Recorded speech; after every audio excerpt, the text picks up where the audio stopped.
Bonjour tout le monde, bienvenue sur Légende. Aujourd'hui, notre invitée, c'est Clara Morgan qu'on reçoit. Juste avant, prenez 2 minutes si vous voulez bien pour vous abonner à notre chaîne. Vous êtes vraiment de plus en plus nombreux. Plus on aura d'abonnés, plus on aura de gros invités comme là. Donc je sais que vous arrivez vraiment en masse chaque jour à nous découvrir avec nos 3 interviews par semaine, le mercredi, le vendredi et le dimanche.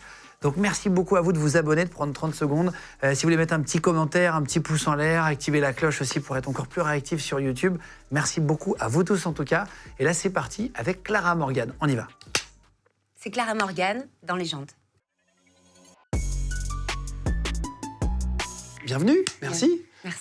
T'es montée de Marseille exprès? Évidemment, d'Aix-en-Provence. T'habites à Aix-en-Provence. La vie est belle là-bas? Oui, la vie est douce et j'ai fait ce choix quand j'ai eu ma fille. Parce que je me suis rendu compte que, tu vois, c'était pas très cool pour un enfant de grandir à Paris. Ah oui, d'accord. Et donc, du coup, j'ai décidé que c'est moi qui allais faire les allers-retours pour lui offrir la meilleure enfance possible. Et au final, ça m'a fait beaucoup de bien à moi. Je pense que ça m'a alignée. Tu vois, il faut un équilibre. Ouais, je comprends, c'est important. On va parler de ça. Bonjour à tout le monde, en tout cas, soyez les bienvenus. Clara Morgan est notre invitée aujourd'hui. On est parti, sans transition. Ouais, on va revenir sur ta vie avec plein de métiers très différents. C'est assez Mais original. non, Du cabaret. je suis pas d'accord avec ça. Du cabaret qui s'appelle Au 7e, à la Nouvelle Ève à Paris jusqu'en février, en tournée dans toute la France. On vous donnera les dates en cliquable sous la vidéo pour ceux qui veulent aller la voir. Pareil avec un nouvel EP qui va sortir le 3 novembre. On va mettre tous les liens en dessous, on va en reparler après, on va refaire ta vie. Tu connais le principe de l'émission? Oui, bien sûr. On discute, et c'est histoire de comprendre le parcours et comment t'en es arrivé là. Merci de prendre ce temps déjà. Bah écoute, franchement, on a quoi? On a 1 heure devant nous à peu près. S'installe. J'ai noté, on fait un petit récapitulatif très rapide, mais à 19 ans, tu commences ta carrière dans le X, c'est là que tu as fait 1 an. Ouais. Seulement, tu me disais. Parce que sur Internet, il y a marqué 2 ans, mais en fait, Oui, c'est 2 ans de sortie. Tu peux tout trouver selon ce que tu as envie de trouver. J'ai tourné à peu près 1 an avec mon petit ami et j'ai fini une dernière scène avec un autre acteur que j'aimais bien. Mais j'ai un peu tué le concept de comme faire ça. que avec ton copain d'époque. Mais c'est vrai que j'ai très vite compris que mon incapacité à pouvoir me donner de façon simple, légère et allait finalement m'apporter beaucoup parce que les gens tout à coup se sont sentis ils ont senti que eux-mêmes peut-être à un moment dans leur vie auraient pu faire ce choix alors que la star du X classique, si tu veux, c'est le concept de se donner tout le temps de façon indéfinie à en tout le monde. centaines de fois, on en a reçu d'ailleurs ici. Et moi j'étais totalement incapable de faire ça quand tu arrives dans ce milieu. Quand t'arrivais dans ce milieu, c'était complètement inenvisageable, sauf qu'on m'a donné cette opportunité. Et en fait, j'ai remarqué que ça allait être mon ticket de sortie sur tout. Et du coup, je m'en suis servie, mais c'était pas le truc principal à la base, c'était une incapacité. Alors, j'ai vécu cette époque avec Lord Co, quand t'as sorti un morceau. On va revenir sur toute cette période. Et c'est ça, c'est 2007, c'est beaucoup 2007. Plus loin. Mais je suis arrivée à Paris en 2001, donc... T'es arrivée en 2001? Ouais. Juste pour reprendre, t'es marseillaise en réalité. Tes 2 parents sont coiffeurs? Oui. Ça, je savais pas. Et même le reste de ma famille. Oncle, tante, grand-père. Ah, c'est vrai? Oui. Éducation un peu stricte, éducation un peu... Rigoriste. Non, pour de vrai? Ah bah complètement, on est des Espagnols, hein, donc pieds noirs. Enfin, ils t'ont vraiment... Ah oui. Oui. L'inverse du porno, quoi. Bah tu sais, je sais que si j'avais pas eu cette enfance, j'aurais pas eu un tel besoin de me libérer. Oui, en fait, donc ça, au final, on essaie de pas reproduire ça avec ses enfants. On essaie de, enfin tu vois, les moules trop petits conçus pour soi, on a envie de les briser. C'est ça le truc de l'adolescence. Donc moi j'étais un peu loin, mais c'est vrai que oui, quand je dis éducation rigoriste, c'est que j'ai jamais été dormir chez une copine, je me suis jamais maquillée, même jamais à 16 ans. Non. La conversation était assez restreinte. Tous les sujets n'étaient pas abordables et c'était de la gentillesse. On se disait qu'on s'aimait. C'est pas ces familles où il n'y a pas de tendresse. Nous, il y avait beaucoup de tendresse, beaucoup d'amour, mais pas de réponse, quoi. Ah, wow. Et à un moment donné, comment ils l'ont pris, tes parents? On parlera un petit peu plus tard, mais au moment où tu fais ton premier film, tu dis... Ça a été difficile, bien sûr. Mon grand-père a giflé ma mère en lui disant que c'était de sa faute. Moi, je l'ai pris vraiment comme un fardeau que j'ai dû porter. J'avais vraiment besoin de tout risquer à ce moment-là de ma vie, à mes 19 ans, parce que j'avais un tel besoin de me réapproprier mon esprit, mon corps et ma personne en général. Je voulais me prouver à moi-même et aux autres, au monde, que mon corps et ma tête m'appartenaient et que j'avais de grandes ambitions. Alors évidemment, c'était pas un chemin facile, mais quelque part, j'étais prédestinée. Je savais que c'était le mien, que je devais emprunter ce chemin pour comprendre plein de choses. Et en fait, j'avais pas tellement le choix. C'était évident. Il fallait que je passe par là, même si je savais que c'était pas du tout mon métier. Oui, tu savais que tu n'allais pas y rester ou quoi? Pas du tout. Et tu savais ce que tu voulais faire? Parce que je sais qu'à 12 ans, c'est là que tu poses pour la première fois pour une agence de mannequins qui s'appelle Oura, en 93. C'est quoi? Quel genre de photos? C'est pour des trucs pour des pancartes? C'est quoi? J'ai fait une publicité à la télé pour de la peinture sur vêtements. Ok. Créalook. Ça n'existe plus, donc on peut le dire. Tu sais, à l'époque, voilà, il y avait des petits stylos. Ouais, mais là, en plus, ça n'existe plus. Donc, c'est des petits stylos de peinture pour vêtements. Et c'était un truc un peu créatif. Ah oui, tu peignais ton t-shirt, machin. Ouais, voilà. Donc, j'ai fait des trucs comme ça. J'ai fait beaucoup de photographies qui sont rentrées dans les banques photos. Écoute, tu sais, c'est ma maman qui est coiffeuse, des clientes qui disent « Mais si, tu devrais vraiment mettre ta fille en agence. Moi, la mienne, y est. » C'est un truc un peu comme ça, marseillais. Et c'est vrai que j'ai appris à poser. Très jeune, j'ai été face à la question du physique, très jeune, et aussi dans ce même temps confrontée à la sexualisation par rapport à mon prénom. Et je pense que tout ça a créé un terrain fertile pour les années qui ont suivi. Et t'as pris Clara Morgan au moment du porno, avant? Ouais, c'est ça. Est-ce que tu voulais pas que ton nom soit associé? Pas du tout. C'est beaucoup moins profond que ça à ce moment-là. Parce que je parlais avec Fabien Olicard et il me dit « Ouais, mais c'est du génie de choisir un nom. » Et lui regrette, parce que tu vois, lui s'appelle Fabien Olicard et c'est son nom de scène et c'est son nom de vie. Et il me dit « Quel génie !» Je dis « Non, pas du tout.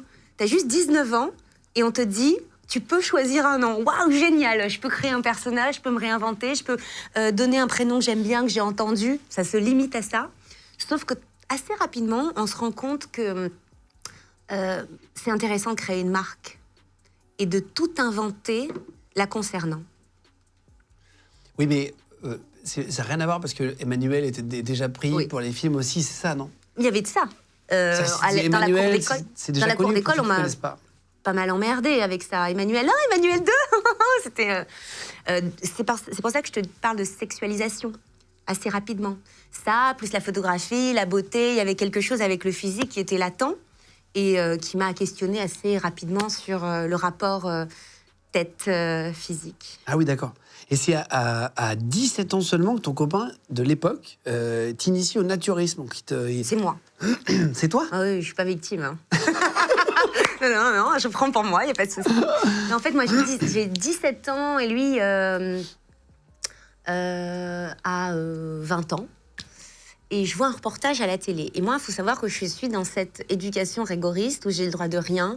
Je suis ultra frustrée, j'ai pas le droit de me maquiller, je peux pas dormir chez une copine, je peux pas le droit de sortir, alors que toutes mes copines commencent à sortir. 17 ans.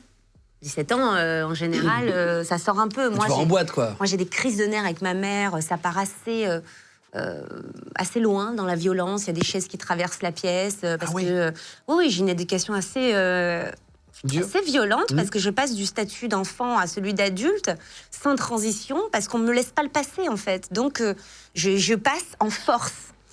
Et je vois ce reportage sur le Cap d'Agde dans le salon de mes grands-parents. Oui, mais c'était pas présenté comme ça à la télé. C'est échangiste, naturel, c'est libéré. C'était pas présenté comme ça. Ouais. À 17 ans, je vois ce reportage et je vois des gens qui vivent à l'inverse de ce qui m'a été montré, initié, c'est-à-dire les gens sont libres, ils se baladent nus, ils vont au supermarché. Ça m'a fait délirer. Mais comme une gamine, en fait.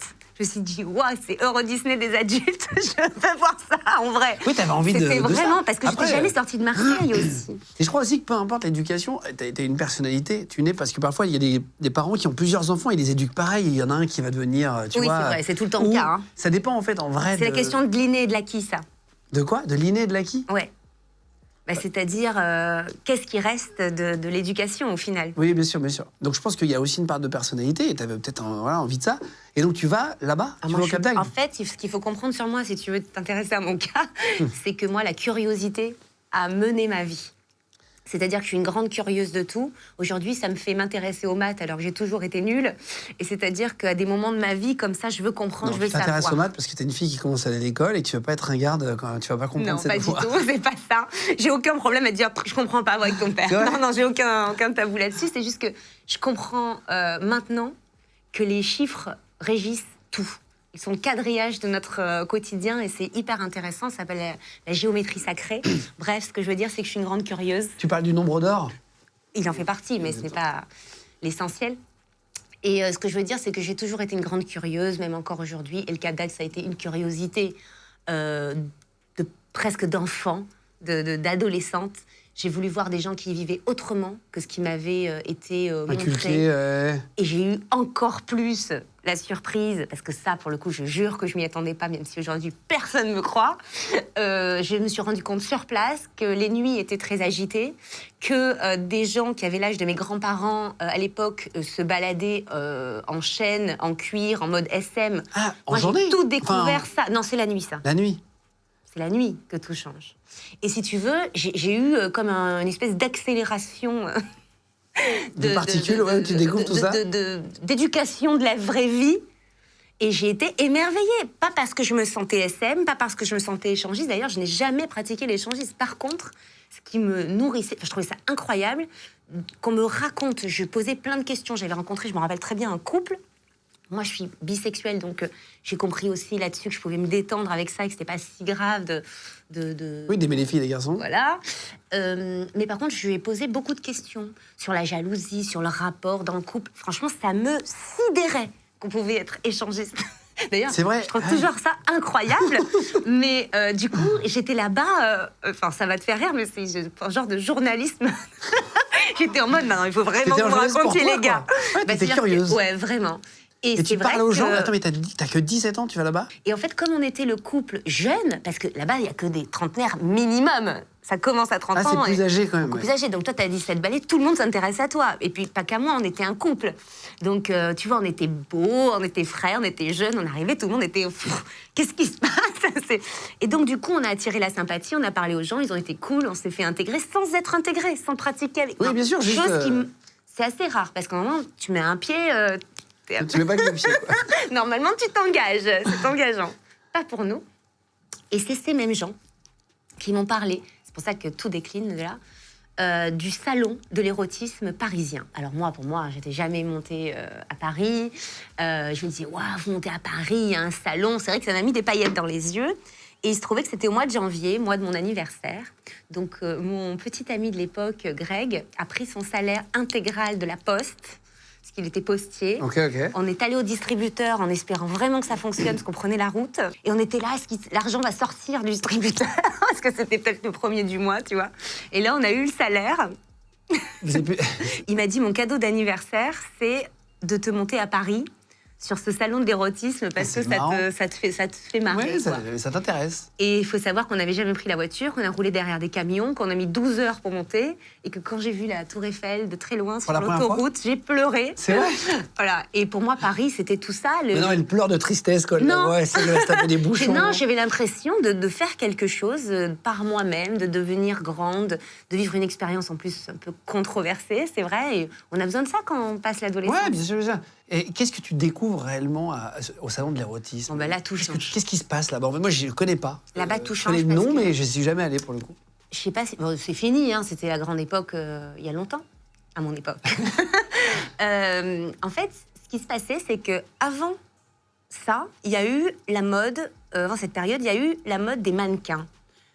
C'était Cindy Crawford. Oui, Claudia Schiffer, tout ça, ouais, c'était la grande époque. Ouais. C'était pas cette époque, ça c'était avant. Après, il y a eu la mode des présentatrices télé. C'est fou, ils ont voulu les starifier, ils faisaient la couve de tous les magazines, etc. Et c'est la vérité, après ça, il y a eu une époque Star du X. Et en fait, moi, j'avais vu, dans cette même période où je montais à Paris, je découvrais, je devenais grande, Ovidie, à la télévision. Ovidie, c'était une star du porno qui était surnommée l'intello du porno. Ok. Bon, elle avait un bac+2 en littérature. On peut faire mieux. Mais à l'époque, ça sidérait les gens qu'une fille qui ait fait ne serait-ce qu'un peu d'études puisse faire ce choix. Et du coup, je l'avais entendu chez Ardisson. Et honnêtement, ça avait provoqué quelque chose chez moi, parce qu'elle parlait de liberté, elle parlait d'appartenance à son propre corps, ouais, de liberté, et ça m'a parlé. Et je me suis retrouvée donc sur ce salon de l'érotisme à Paris, là j'avais avoir 19 ans, et j'ai été face à Ovidie.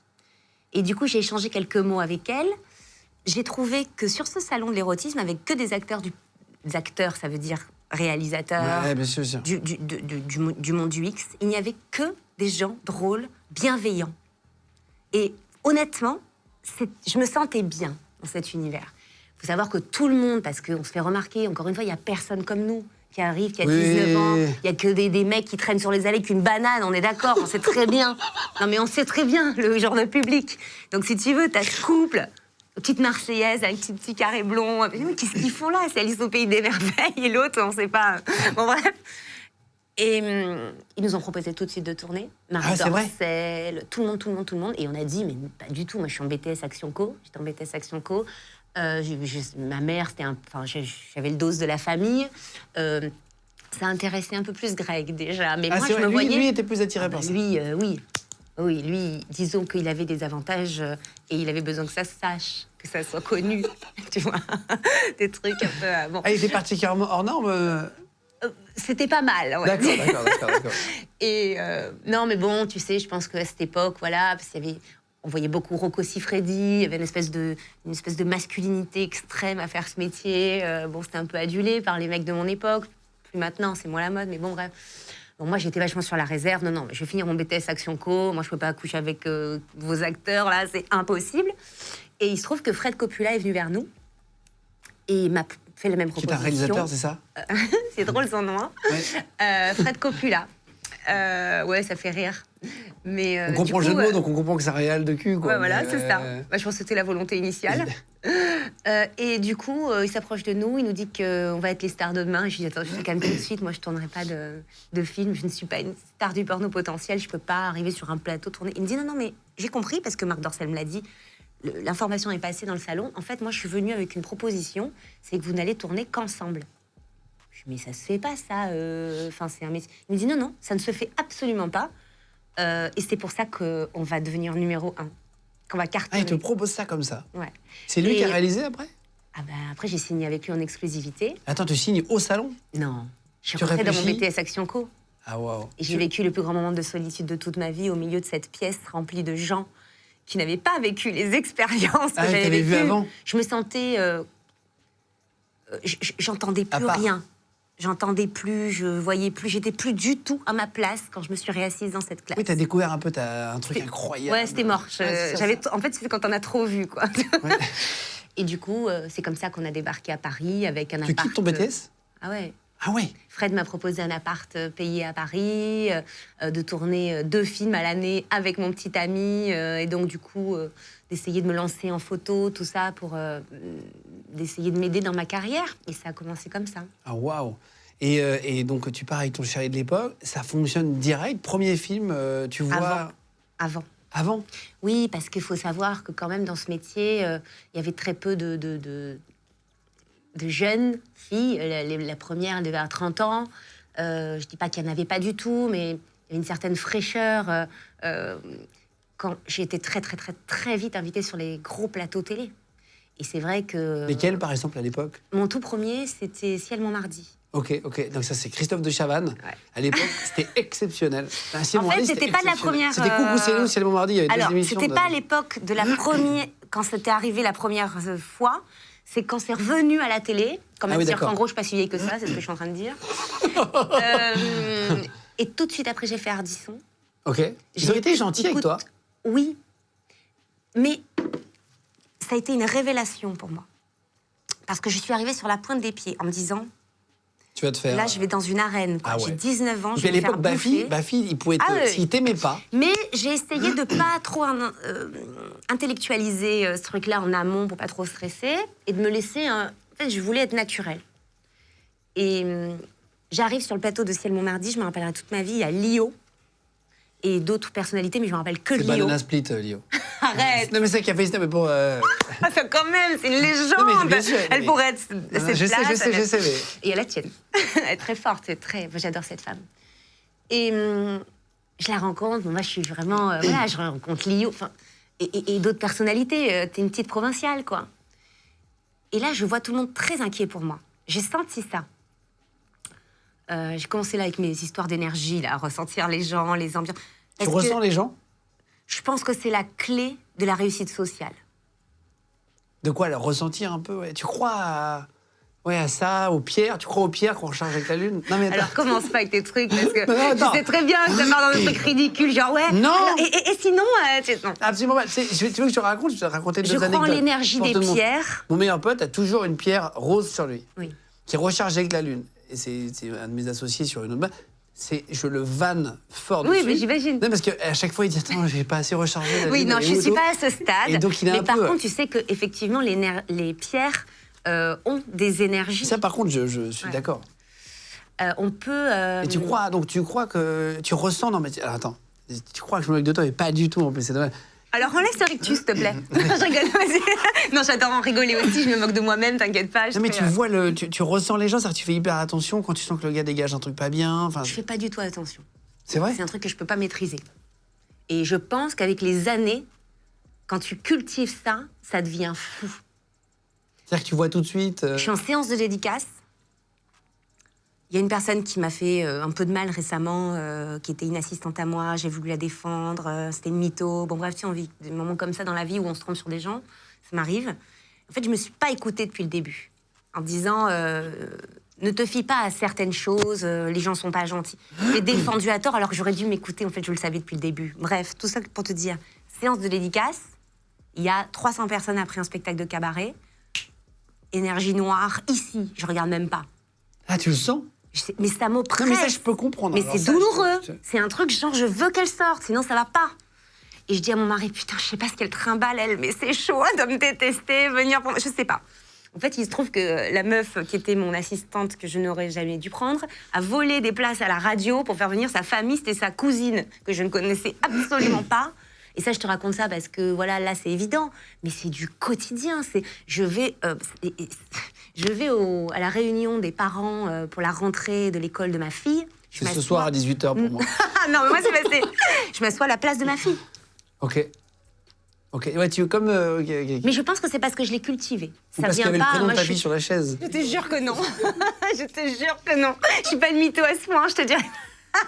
Non. J'ai pas dit que t'étais une En mythe, fait, je te pense crois. que ça se cultive. Tu sais, les corps énergétiques, Mais ça, j'y crois. vient de la, Tu ressens de la l'énergie dans médecine la main. chinoise, Bien sûr, on est d'accord. avec les chakras et les ondes électromagnétiques qu'on se trimballe. Je pense qu'il y a certaines personnes qui cultivent ça parce que je pense aussi j'avais peur du jugement. Je savais que j'avais fait un choix particulier. Je voulais pas qu'on me juge alors que les gens ne me connaissaient pas. J'avais besoin de me montrer telle que j'étais. On juge les femmes qui ont fait ces choix-là et qui décident d'utiliser leur corps. On nous met dans une case de débiles très rapidement. Donc, si tu veux, tu te méfies, tu te formes socialement, tu ris aux vannes, tu les fais avant qu'on te les fasse. Oui, oui, oui. Tu développes une intelligence sociale. Moi, je pense que c'est ma plus grande intelligence, elle est Esquive sociale. les balles, en fait, Voilà. avant qu'elles Et arrivent. donc, du coup, je pense que tu développes ce sens de intuitif. Ouais, en fait. intuitif, ouais, je comprends. Toi, tu consommais du porno avant d'en faire? Pas du tout. C'est vraiment, tu te retrouves là-dedans. Ouais, pas du tout. Non, moi, c'est l'amusement. Et donc. En fait, le sexe n'a jamais été quelque chose de très important dans ma vie. Ah ouais, bah c'est marrant. J'adore les réactions. En fait, je voulais la tienne. Étonnant cette réponse. Non, mais ce que je veux dire, c'est que... Je sais que c'est drôle de dire. Ça me fait rire parce que j'adore avoir des réactions comme ça. Ce que je veux dire, c'est que, ce que je veux dire, c'est que j'ai fréquenté beaucoup de femmes quand j'avais 19 ans. Je continue à poser des questions dans le milieu. Ça ne s'est pas arrêté au Cap d'Agde. Et donc, toutes ces femmes, j'ai voulu comprendre pourquoi elles avaient fait ce choix. Parfois, elles étaient là depuis 10 ans. Moi, je savais bien que c'était un passage et je voulais comprendre. Et il y a beaucoup de femmes qui te disaient, moi, j'ai une sexualité vraiment très importante, qu'on qualifierait presque de masculine. Même si aujourd'hui, on essaie de pas faire trop de différence, on peut quand même admettre qu'en général, les hommes ont une plus grande libido que les femmes. Et ce sont des femmes, souvent, qui ont une grande libido, qui ont besoin Il y en a qui ont beaucoup, beaucoup de besoins. Ouais, et elles te disent clairement, au lieu de donner mon corps à l'usine, avec des gestes fonctionnels, ben en fait, je le donne dans le cadre de ma passion, qui est le sexe. Ça se défend, mais c'est vrai que je me suis toujours sentie très éloignée de ça, et que j'ai vu ça comme un amusement et un pied de nez terrible à la vie, en fait. Et rapidement, comme un tremplin. C'est quoi le truc le plus fou que tu as vu au Cap d'Agde et tout ça là? Tu sais, tu disais que tu avais vu les papis, les mamies en laisse, je m'en lasse pas. Hein. Je m'en laisse pas, du coup. Vraiment. Non, ça vaut le détour. Hein. Juste pour rire, même. Hein, et quand tu le fais la première fois, tu te sens bien ou c'est difficile? Non, pas du tout. Je me sens... C'est pas naturel? Je me sens en parc d'attraction. Ah, c'est vrai? Ouais, tu t'éclates, quoi. Oh, c'est drôle. Je trouve ça génial que certaines personnes aient cette liberté. C'est-à-dire que moi, j'ai la liberté... j'ai une liberté naturelle. Et je sais que la liberté s'acquiert. Personne va t'offrir la liberté. La liberté, elle est difficile à obtenir. C'est une liberté intellectuelle, financière, sociale au niveau de sa famille, etc. La liberté, c'est difficile. C'est pas du tout un choix facile. Par exemple, si je voulais être libre totalement aujourd'hui, je déscolariserais ma fille. Ah oui. Et je vivrais en totale autonomie, proche de la nature. J'ai cet attrait. C'est ça la liberté. C'est pas d'être contrainte avec des plannings, des horaires de lever ta fille à 7 heures parce qu'on va être à l'école. C'est pas ça la liberté. On fait ce choix. Mais c'est ça l'école quand même, se lever à 7 heures. Oui, mais il y a des gens qui font autrement. Hein, ah oui, c'est sûr. Qui ont des éducations parallèles. Oui. Moi, j'adorerais faire ça, mais je me suis calmée avec le fait que j'ai pas fait ce choix de vie. Il faut être social, il faut socialiser. La sociabiliser, tout à fait. Mais ce que je veux dire, c'est qu'on n'est pas dans une liberté en faisant ces choix-là, et il faut en avoir conscience. Donc la liberté, on la prend différemment là où on peut, mais personne n'est libre dans ce monde.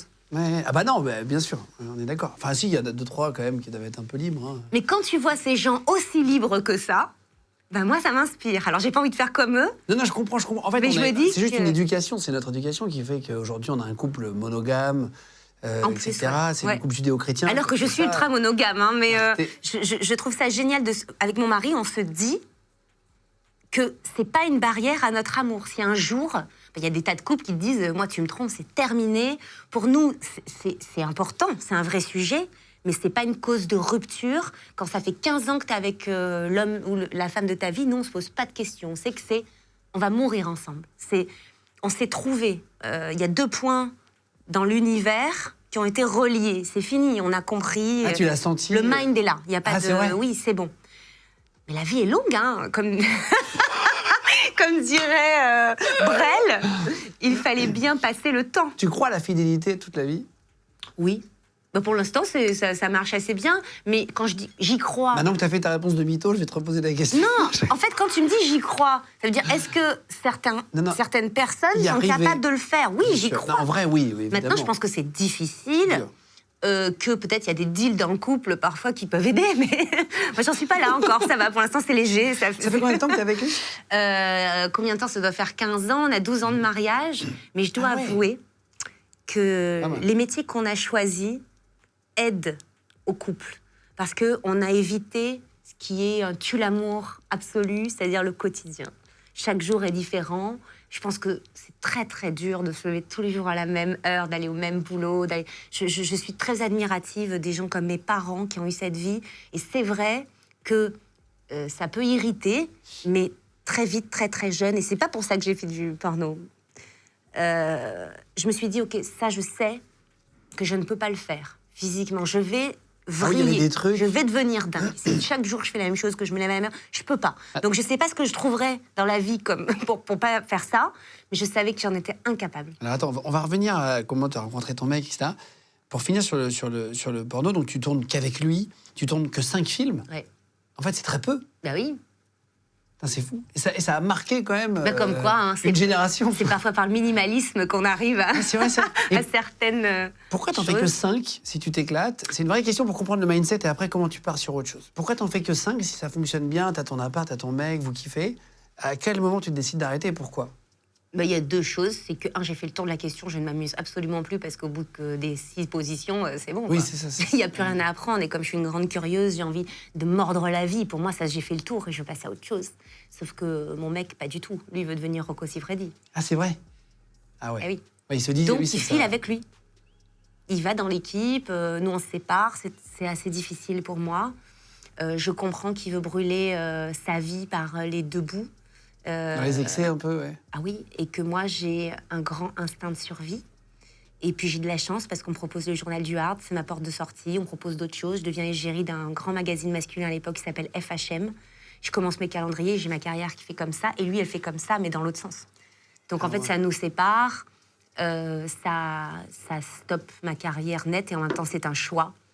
Donc finalement c'est une seule année. Lui il était ton copain de l'époque, et tu disais, Greg. il brûlait la vie. Greg est décédé depuis. J'ai vu sur Internet, on a regardé un peu la recherche.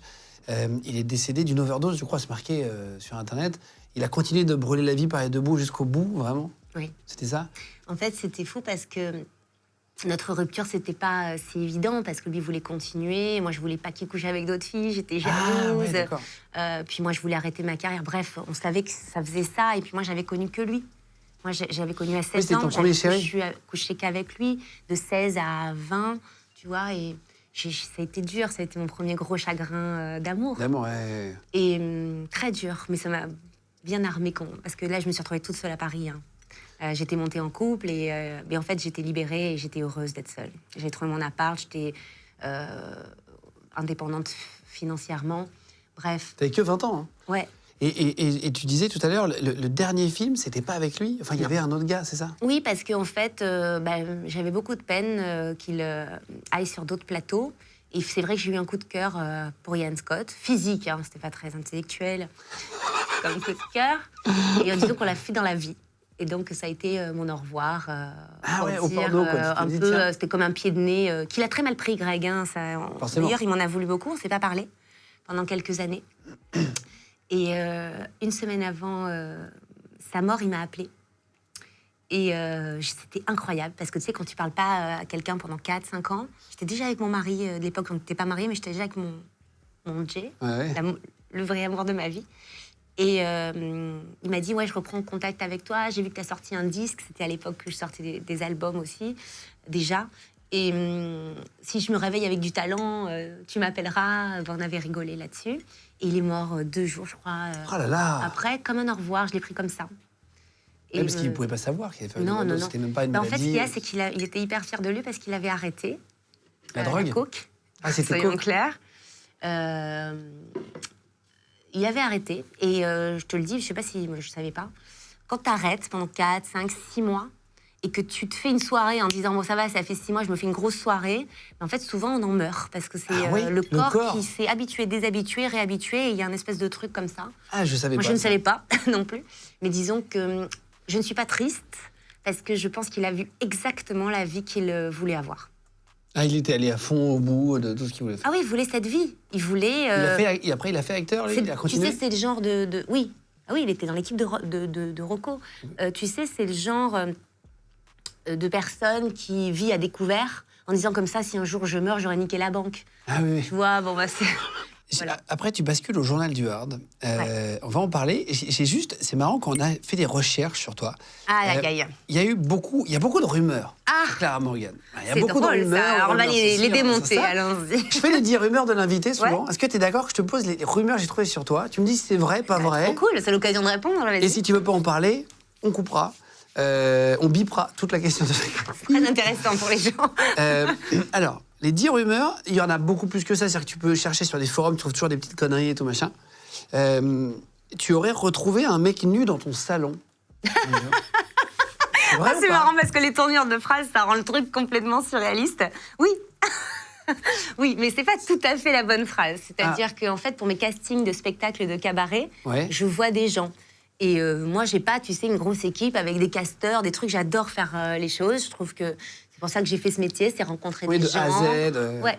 Et du coup, je me retrouve avec des artistes dans mon salon, quoi. Et il y a cet athlète de pole dance. C'est assez, c'est plus courant avec les meufs, donc c'est quand même assez rare. Je trouve ça intéressant, un mec qui fait de la pole. Bon, j'ai arrêté avec ça, j'ai plus que des meufs dans mon spectacle. Ah, c'est vrai? C'est pas sexy, un mec avec une barre, non? Non, mais c'est pas ça, c'est que... Si. Moi, ça me le fait pas. Mais je pense qu'il y a des femmes à qui ça le fait. En tout cas, il était très fort. C'est un vrai athlète de pole. Il faisait des trucs incroyables. Et donc, je le vois pour ça. Donc il arrive dans mon salon, il monte sa barre de pôle, ça tombe bien, j'ai un plafond un peu haut. Ouais. Et en fait, la musique commence, il me dit, il met son petit poste et tout, c'est très mignon.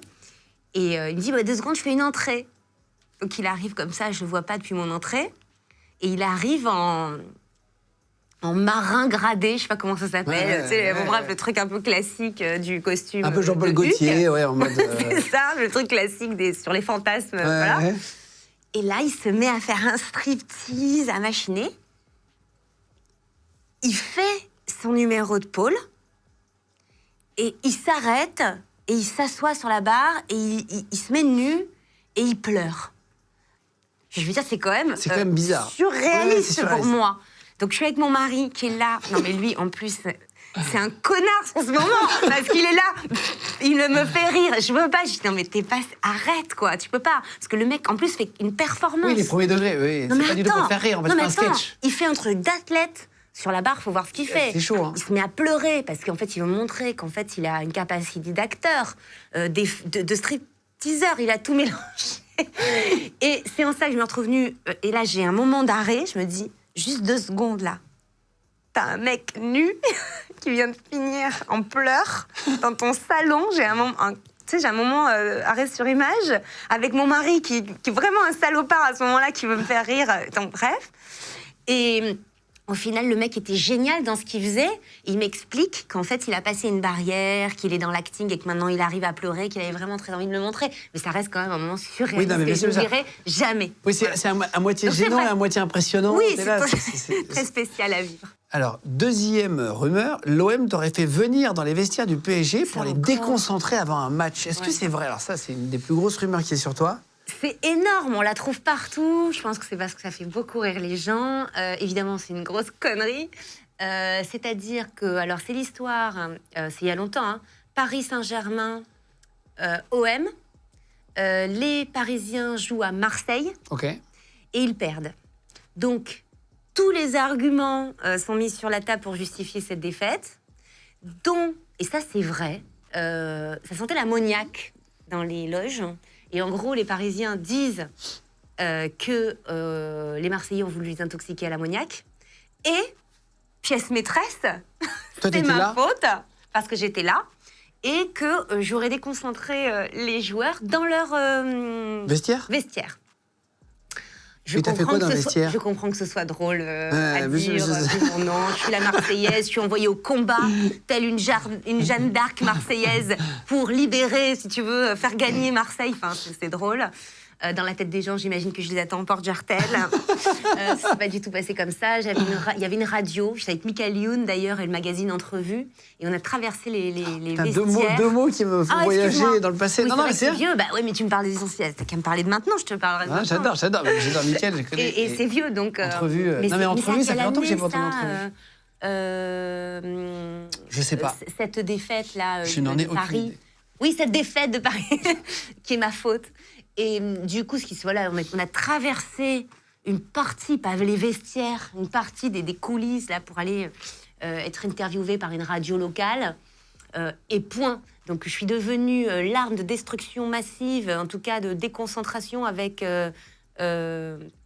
l'ammoniac, responsable de la défaite parisienne. Il y a eu des articles partout. Oui, l'équipe, partout. Envoyé. Donc ça, c'était mais comme un pas truc vrai. Sérieux, hein. Oui, c'est ça. Je sais, c'est pour ça que je te pose la question. Mais ça, c'était pas vrai, du coup. Oui, j'ai traversé les vestiaires, mais alors...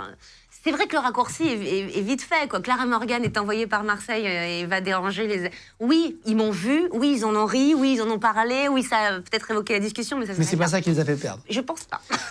Bon, en tout cas, je suis hyper forte et je me sous-estime. Alors, on ne cite jamais les noms ici, parce que c'est pas le but, mais une influenceuse française est jalouse de toi et t'interdit d'approcher son mari. Est-ce que ça te dit quelque chose ou pas du tout? Alors, c'est faux, mais c'est un article qui est sorti quand je faisais Danse avec les stars, parce que Hugo Philippe a fait la même saison que moi. Je viens de lui dire, on dit pas les noms. Ah, bah au moment où je balance tout. Pardon, je suis d'une vérité limpide. Non, mais si c'est pas vrai en plus. Ouais, c'est ça. Moi, ça me va, hein, ça n'engage que moi. Et puis même si c'était vrai, je sais pas... C'est marrant, tu sais, à un certain âge, step, en fait, tu te rends compte qu'il n'y a rien de plus beau que la vérité. Ouais, je suis d'accord. Et quand elle est dite avec bienveillance, en fait, il n'y a aucun mal. Et c'est les petits mensonges du quotidien qui brouillent je trouve, les relations. Oui, c'est vrai, c'est J'ai vrai. appris À dire la vérité. Oui, ça change tout. C'est super bien. Ah ouais, c'est très libérateur. Même avec les enfants. Surtout avec les enfants. Et tout ça pour dire que j'ai fait une photo en selfie avec Hugo Philippe. Et donc, les gens ont adoré dire « Oh, Clara Morgan et Hugo Philippe ». Tu sais que Danse avec les stars, c'est un programme un peu propice aux relations naissantes. Ils ont vu naître beaucoup de couples, etc. Donc, tout de suite, alors que Caroline est ma copine, que j'embrasse d'ailleurs très fort, parce qu'elle vit une période difficile, mais elle est forte. Je ne savais même pas que c'était elle. Aucun problème pour pour elle. Enfin, j'ai pas d'inquiétude. Je sais que c'est une femme forte et qu'elle est entre de très bonnes mains. Et Hugo Philippe est très présent pour elle. Je pense que c'est une bénédiction qu'elle soit avec ce mec-là, parce que tous les gens ne peuvent pas assumer la maladie de l'autre. On les embrasse très fort, en tout cas, effectivement. Et du coup, il n'a jamais été question de jalousie de la part de Caroline. On s'adore, elle est sublime, elle n'a rien à m'envier. Et on a tout... En plus, j'aurais jamais... je suis pas attirée du couteau par Hugo Philippe. Donc ça marche très bien. C'était les articles. Oui, j'adore faire ça. La Poste t'aurait proposé de poser pour son calendrier annuel. Alors non, mais c'est marrant. J'ai travaillé avec leur concurrent, qui s'appelle Adrexo. Et j'ai fait toute une campagne sur le net pour... en fait, c'était à l'époque où j'avais sorti mon premier album. Et ça, c'était un truc d'une livreuse très sexy. Il y avait un short et tout. Et je livrais moi-même mon propre album. Et c'était drôle, c'était pour la pub de Adrexo. Mais pas la Poste. C'était quelle année, premier calendrier? On va revenir après sur la suite. Je me rappelle plus. Je sais que je vais être à mon 21e. C'est vrai? Ouais. Putain, c'est fou. Ce qui est fou, c'est que ce soit entré dans la conscience collective comme ça. En fait, on pense Clara Morgan calendrier, direct. Oui, alors que ce n'est plus la mode du papier, c'est la mode dans le numérique. Mais je pense qu'en fait, ça m'a servi. Il y a trois choses. Le truc, c'est que j'ai donné un rendez-vous annuel aux gens qui m'aiment bien, que les collectionneurs ne veulent pas rater. Ah, l'édition d'après? T'en as qui l'achètent vraiment chaque année depuis 20 ans? Oui, j'ai des photos sur Instagram, j'ai des preuves. Ah ouais? Ouais. Avec les mecs qui les mettent tous au c'est un genre mur? de petite collection. Je pense aussi que c'est le cadeau humoristique facile, c'est-à-dire qu'on sait que si on se ramène dans sa famille et qu'on offre ça à son oncle, à son père, même à son fils, aujourd'hui c'est ça. J'ai plein de mamans qui l'offrent à leur adolescent, genre pour la découverte. Ils préfèrent ça que YouPorn, j'imagine. Parce qu'ils ne savent pas que ça fait 10 ans qu'il est déjà sur Internet en train de regarder les trucs. Surtout que c'est très... Tu sais, le calendrier est surestimé en termes de sexe. Oui, il n'y a pas de sexe dessus. C'est sexy. C'est la très jolie photo de nu artistique qui est vendue à la FNAC. Donc, exactement. Oui, c'est pas du... c'est le cadeau, voilà, qui coûte 20 €, qui est en tête de gondole, et on se dit « Ah oui, ça va amuser tout le monde ». Et je pense que c'est ça qui fait le succès, c'est que y a aussi peu de choses maintenant physiques. Même les livres sont en numérique. Et donc, comme il y a de moins en moins d'objets physiques, ça perdure. Et alors, donc, tu dis, ça fait à peu près 20 ans que tu le fais, ce calendrier, c'est marrant. Au début, c'était pour tester, comme ça. Non. Tu pensais que ça serait un gros succès? Au début, j'ai vu ça comme un énorme cadeau. Parce que tu vas rigoler, tu parles de la Poste, mais en fait, mon premier calendrier, c'était les 7 jours. Ah, c'est vrai? Ouais. Ok. En fait, ils faisaient 1 mois par présentatrice télé. Et moi, j'étais celle de Canal avec le Journal du Hard. Ah ouais. Ils ont fait voter les gens pour savoir quelle était la préférée, machin. J'ai gagné. Et du coup, comme c'était le même groupe que les 7 jours, en dessous, il y avait le magazine masculin le plus célèbre de l'époque, qui s'appelait FHM. Et donc, suite à ce questionnaire concours auprès des gens, ils m'ont contacté, FHM, en me disant est-ce que tu veux signer avec nous pour une récurrence dans le magazine. Donc, il y a un journaliste qui écrit une chronique et puis tu la signes. Je dis non, ça c'est hors de question. J'écris mes propres chroniques. J'ai toujours été très littéraire et même à l'école, c'était vraiment... Ouais, ça te faisait plaisir de le faire. D'ailleurs, j'ai toujours écrit mes chansons. J'écris tout ce qui me concerne. J'aime beaucoup écrire. Du coup, je me suis mis à écrire des chroniques. J'ai trouvé ça très cool. De 2 pages, je suis passée à 4 pages. Okay. Ensuite, on s'est dit, là, on a fait une couverture qui a cartonné. Ils m'ont proposé le calendrier. Et c'est par le biais de la presse masculine que j'ai vraiment commencé à installer mon calendrier. D'accord. Et après, chaque année, c'est devenu quasiment ton métier le plus récurrent, entre guillemets? C'était une source de revenus Non, pas du tout. Pas le plus récurrent, c'est un genre de shooting par an. Oui, mais ça ne veut rien dire. Parfois, c'est un truc qui te prend le moins de temps et qui te fait vivre, tu vois? Non, j'irai pas jusque-là, mais C'est dans le bon sens du terme, moi je dis ça. C'est une sécurité un peu financière, ça je te l'accorde, parce qu'en tant qu'artiste, on choisit pas la sécurité. Bah, exactement. Chaque jour, on se lève, on sait pas si notre émission, notre film, notre spectacle va fonctionner. plaire. Et c'est vrai que c'est le contrat annuel qui crée une petite stabilité dans un monde qui se veut être... instable. Interrogatif sur le lendemain. Bah oui. Mais je dirais pas que c'est l'essentiel. Quand tu fais un truc pendant 20 ans, attends, c'est quand même un truc qui est agréable. Ah oui, ça c'est agréable sûr. d'avoir ça, tu Et vois. puis surtout, les gens me disent, mais t'as encore des idées? Mais attendez, vous plaisantez, c'est infini. Moi, un calendrier à l'année, t'imagines, la créativité est ultra limitée. Donc j'ai plus d'idées que ce qu'il y a de pages dans le calendrier. C'est du boulot en réalité, faire un calendrier, non? Non, c'est la créativité en Je crois qu'elle allait amont. dire, ouais, on n'a rien à foutre. Non, pas du tout. Non, c'est pas ça, c'est que Un moi, appareil jetable, 1 heure. mon plus grand boulot, il se fait dans ma tête. Et Avant ce qui est difficile pour moi, c'est de gérer le flux. C'est-à-dire que je suis hyperactive, j'ai un trouble de l'attention qui est évident, mais du coup, ça crée des prédispositions incroyables au travail. C'est-à-dire que mon cerveau ne s'arrête jamais. Ah ouais. Donc, quand on dit manque d'attention, c'est qu'en fait, tu as trop d'attention. Et tu regardes tout, tu Et du coup, réfléchis tu à tout. es totalement inattentive sur les choses de la vie. Genre perdre tes clés, ton téléphone. Moi, c'est un drame dans ma vie. AirTag. Mon pauvre mari, c'est-à-dire qu'il met tout en place dans ma vie parce qu'il sait que je suis un cas. C'est vrai, tu perds tout, machin. Oui, c'est bon. Avec les années, un peu. En fait, c'est marrant quand tu commences à comprendre pourquoi tu agis comme ça. Tu commences à te soigner. Ah, je Mais comprends. pendant très longtemps, j'ai dit je suis comme ça et je vous emmerde. Ouais, je perds 30 fois mes clés. Ouais, je vais trop. Les prénoms, terrible. Je peux rencontrer une personne 10 fois. Si Moi aussi, ça ne moi aussi, m'intéresse pas, moi les aussi. prénoms, c'est très compliqué. Je suis d'accord avec toi, et- Isabelle. Non, non, Isabelle, t'es chiante, on avait plein de prénoms. Merci. Et tout ça pour dire que je suis du genre à être vraiment submergée par mes propres idées. Je me lève la nuit, 4 heures du matin, pour faire des notes vocales, pour pouvoir me rendormir. Et donc, du coup, le calendrier, c'est comme le spectacle, c'est comme les chansons. Tout se passe en moi. C'est compliqué, parce qu'après, il faut accoucher, tu vois. Et le calendrier, en fait, c'est juste un shooting à l'année où je dois produire, mettre les choses en place, louer le décor, louer enfin, tout ce qu'il faut. C'est rien du tout, c'est une journée. Tout se passe en toi, même le spectacle, au 7e. C'est ça, c'est toi qui l'as créé? Ah, complètement. C'est un cabaret? Ouais. Alors, Un cabaret, ça veut dire. Alors, non, On ouais. dit cabaret. Je suis d'accord, je suis d'accord. Cabaret, ça sonne un peu. Je suis d'accord. euh, Désuet. Désuet, poussiéreux, mais Oui. c'est pas du tout une critique. Le nom, hein, je te J'adore, parle. tu as raison. Alors qu'en fait, quand tu y vas, tu dois kiffer. Moi, j'ai eu la chance de voir Iris Mittenard qui faisait un cabaret à un moment donné. C'était génial. On s'est éclaté avec des potes. C'était très drôle, très Tu vois beau. très bien. Qu'est-ce qui se passe dans un cabaret? Alors, pourquoi j'ai choisi ce nom, cabaret? Déjà, j'avais besoin d'associer mon nom à un type, un genre de spectacle. J'ai associé mon nom... Je me suis rendu compte que c'était un peu comme ça dans la tête des gens, c'est-à-dire que mon nom est associé au mot calendrier et au mot lingerie. Parce que j'ai sorti une gamme de lingerie, j'ai sorti une gamme de calendrier. Donc, ton nom est très vite associé. Toi, il y a YouTube, par exemple, dans les noms. Oui, je comprends. Tu fais des. Et donc, j'ai voulu me spécialiser. Et c'est un peu plus complexe que ça parce que je suis passée par des tas d'expériences pour arriver au mot cabaret. C'est-à-dire que j'ai joué dans une pièce qui s'appelait Cabaret Canaille, qui était hybride entre le jeu et la musique. Je chantais. La musique a toujours été très importante dans ma vie. J'ai sorti 3 albums. Ça m'a menée... On va y arriver après, on va revenir. Tu vois, c'est long.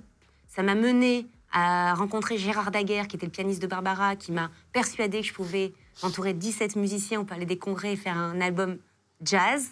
Et c'est ça qui m'amène au cabaret. Et ce mot cabaret, pourquoi je le choisis? Parce qu'en fait, tu peux tout inventer avec le cabaret. Avec le théâtre, tu es coincé dans un texte. Même si peut être très beau, au bout d'un moment, moi, je peux pas. C'est-à-dire que j'ai un gros problème, c'est l'impatience et je m'ennuie. L'ennui est... C'est vrai. C'est terrible. Au bout de 3 mois, alors j'ai l'excitation au début, mais dans une pièce de théâtre, je m'ennuie Tu auras l'impression de faire toujours la même très chose. très vite. C'est-à-dire que les mêmes mots, les mêmes rires, les mêmes blagues, j'ai envie de mourir. Tu vois, j'ai l'impression de Revivre la même mourir intellectuellement. Ça me fait ça. Et avec le cabaret, tout était possible. C'est quoi? Il y a de la musique? Il y a du chant, il y a de la danse, Tu il y a chantes? des acrobaties, bien sûr.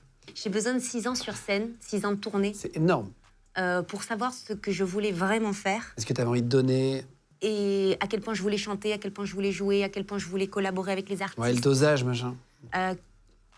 Quel était le fond.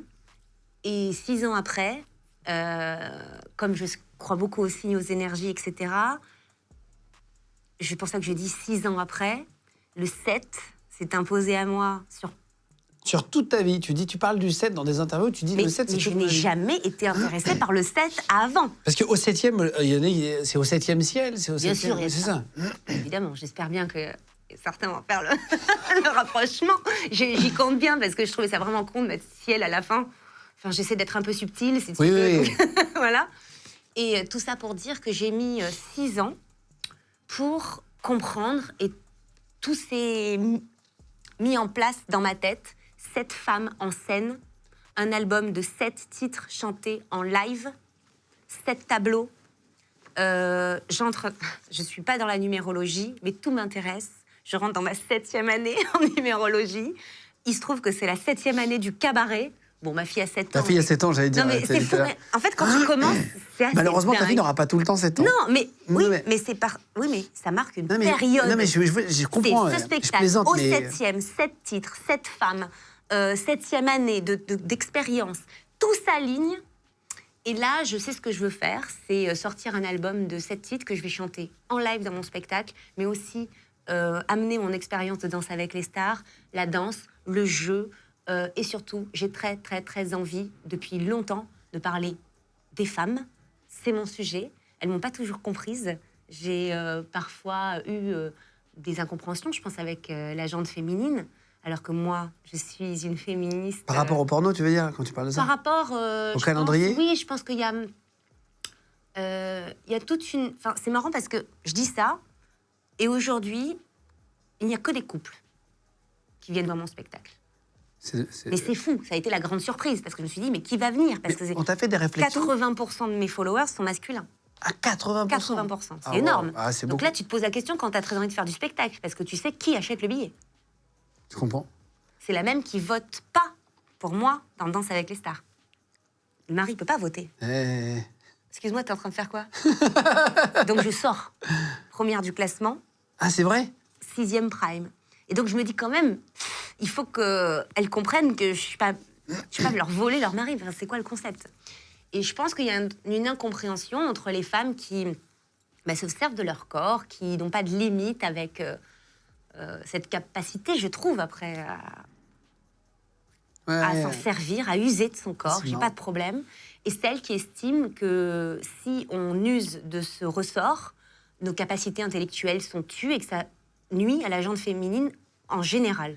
Parce qu'on t'a fait des réflexions. compris ça. Il y a des femmes Pourquoi qui t'ont dit des réflexions par rapport au porn ou rien à voir? Non, c'est pas par rapport au porno, hein, c'est par rapport à une vie entière. Moi, j'ai fait 20 ans d'exhibition, que ce soit à travers le spectacle. En fait, j'ai jamais dit au revoir à l'érotisme, à Oui, la t'es toujours resté un petit sensualité, peu pas Oui, loin, mais c'est quoi. parce que ça me va super bien, j'aime ça. Je me sens à ma place. J'ai pas fait ce choix du porno pour y rester. Non, non, certes, évidemment. Mais il y avait quand même un parti pris. On t'a Il y pas a- forcé, c'est ce que tu Mais dis. c'est surtout qu'à 19 ans, j'avais conscience que j'allais jamais être politicienne. Enfin, ou faire c'est marrant de dire ça, mais je prenais un chemin, quoi.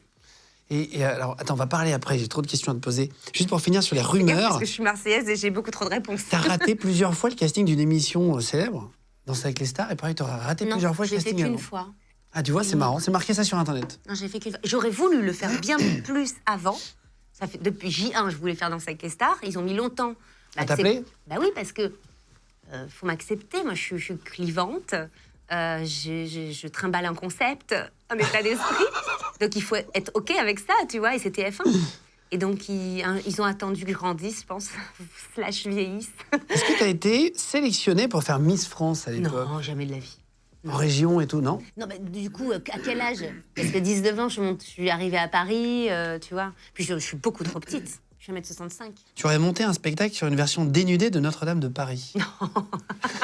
C'est une mauvaise idée. Hein. Je la prends pas dans mes. Dans Alors, je sais ma pas si to-do. c'est des conneries, c'est parfois des mecs qui mettent des commentaires, elle Oh, sera en c'est train de bon. préparer, donc je te pose toutes les Non, mais en questions. tout cas, ça me donne l'occasion de répondre aux conneries, vas-y.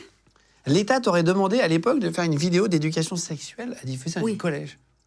C'est vrai? Oui, alors pas diffusé dans des collèges, mais je suis en relation parfois avec des politiques qui me demandent mon avis. Attends, exceptionnelle cette histoire. Sur les filtres, sur les autorisations parentales, sur mon point de vue, sur... Qui t'appelle? J'ai eu des politiques. Ah, c'est vrai, pour avoir ton avis là-dessus. Ah, waouh. Et c'est quoi ton avis là-dessus? Ah, ben mon avis, sur le porno aujourd'hui, que, sur l'accès au porno, est-ce que ça t'embête? Est-ce que tu dis que bon, c'est la vie? Ah, ben non. C'est, je pense, extrêmement traumatisant pour un enfant de découvrir la sexualité par ce biais. Nous, on n'avait pas ça quand on était petits. Déjà. Moi, j'avais des livres. Hein. Mais j'ai des potes dont c'est le sujet 1 avec leurs enfants. Leur problème numéro 1, c'est comment... Bloqué. Parce qu'ils trouvent des façons... À l'école aussi. Voilà. Bon, après, il y a un certain âge où malheureusement, il faut lâcher. Hein. Mais je trouve que découvrir la sexualité comme ça, c'est assez grave. Surtout qu'on sait très bien le rapport homme-femme qui est décrit dans ces films. Moi, j'ai pas vécu ça, mais il y a beaucoup de soumission, beaucoup d'humiliation, une sexualité un peu extrême.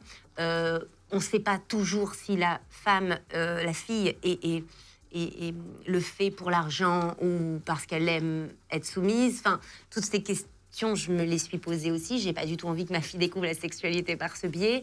Moi, ce que je pense en tant que parent, c'est que chaque question mérite une réponse très honnête, presque froide.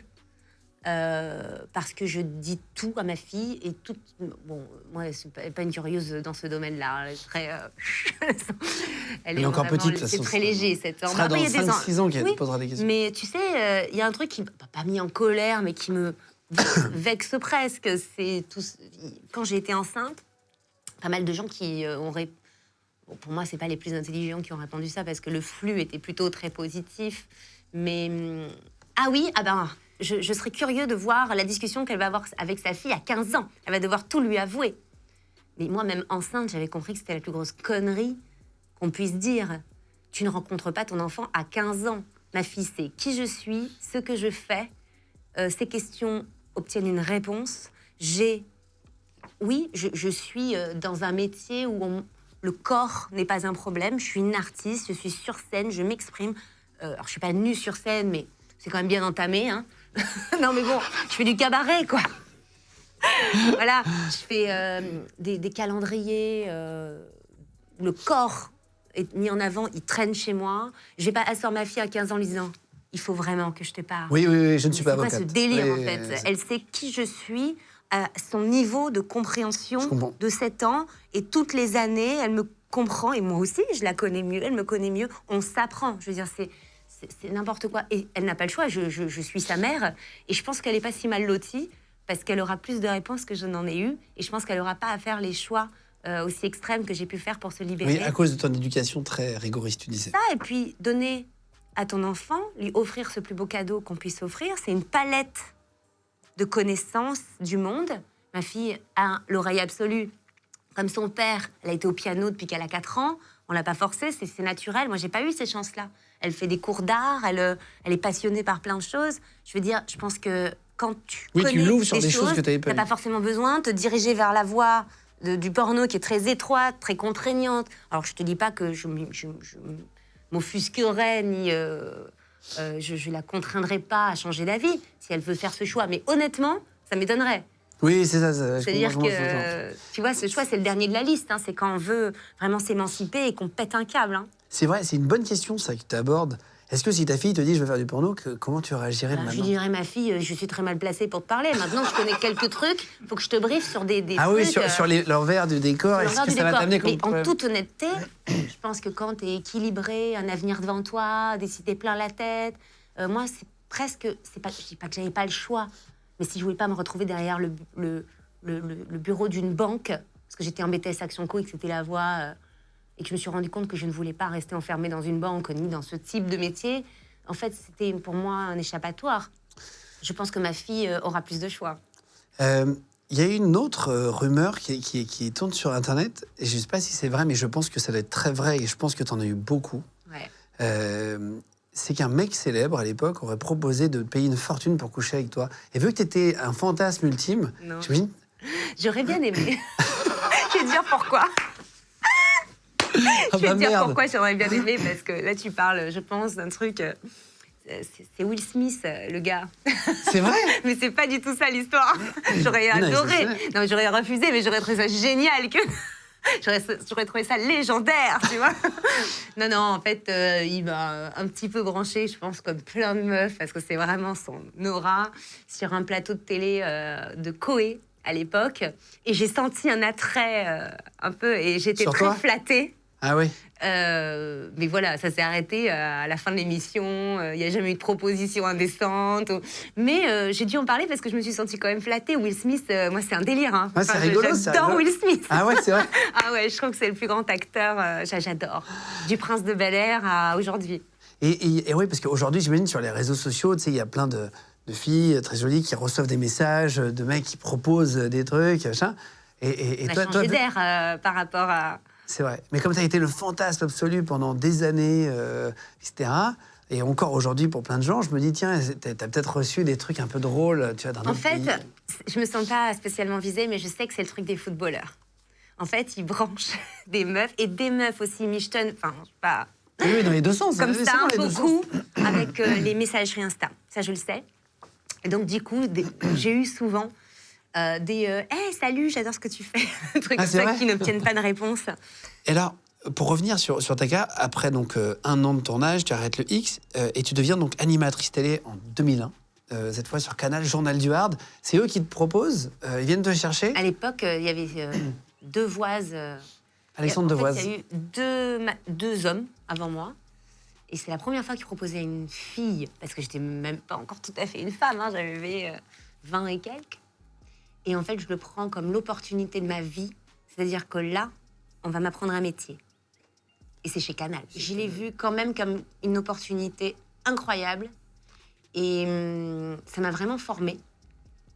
Et les gens ne le savent pas, mais je pense que ma notoriété, je l'ai faite à 80%. Avec là. le Journal du Hard. Parce que ça fait beaucoup de 2,5 scores. millions de téléspectateurs par mois. Ah ouais. J'étais le rendez-vous mensuel de certains couples, mais aussi certaines organisations masculines, comme dans les prisons, par exemple. Ah, c'est vrai, t'étais regardé à mort, la prison. Bah, si tu veux, c'était le rendez-vous C'était en clair autorisé. Ouais, en clair. Ah ouais, je ok. crois. Ouais. Oui, mais c'est pour ça qu'on faisait 2,5 millions. D'accord. Autorisé. Je dis ça parce que j'ai parfois d'ex-tolards qui viennent me dire « Ah, tu sais pas !» Non, c'est vrai, je savais pas. Mais c'est drôle. En tout cas, ma notoriété, je l'ai faite là. Et c'est vrai que je l'ai faite en ayant un peu de hauteur par rapport à un métier que j'avais pratiqué de façon courte, intensive. Mais du coup, je prenais quand même une autre ampleur C'était quoi le Journal du Hard à pour ceux parler qui de l'ont jamais vu l'actualité. Parler de l'actualité du film, enfin, du hard, sortait avec des interviews. C'est quand même, pour le milieu du X, un peu de reconnaissance. Et c'était quoi l'interview C'est la première fois qu'on demandait à des actrices comment elles se sentaient, si elles étaient heureuses, quelle était leur histoire.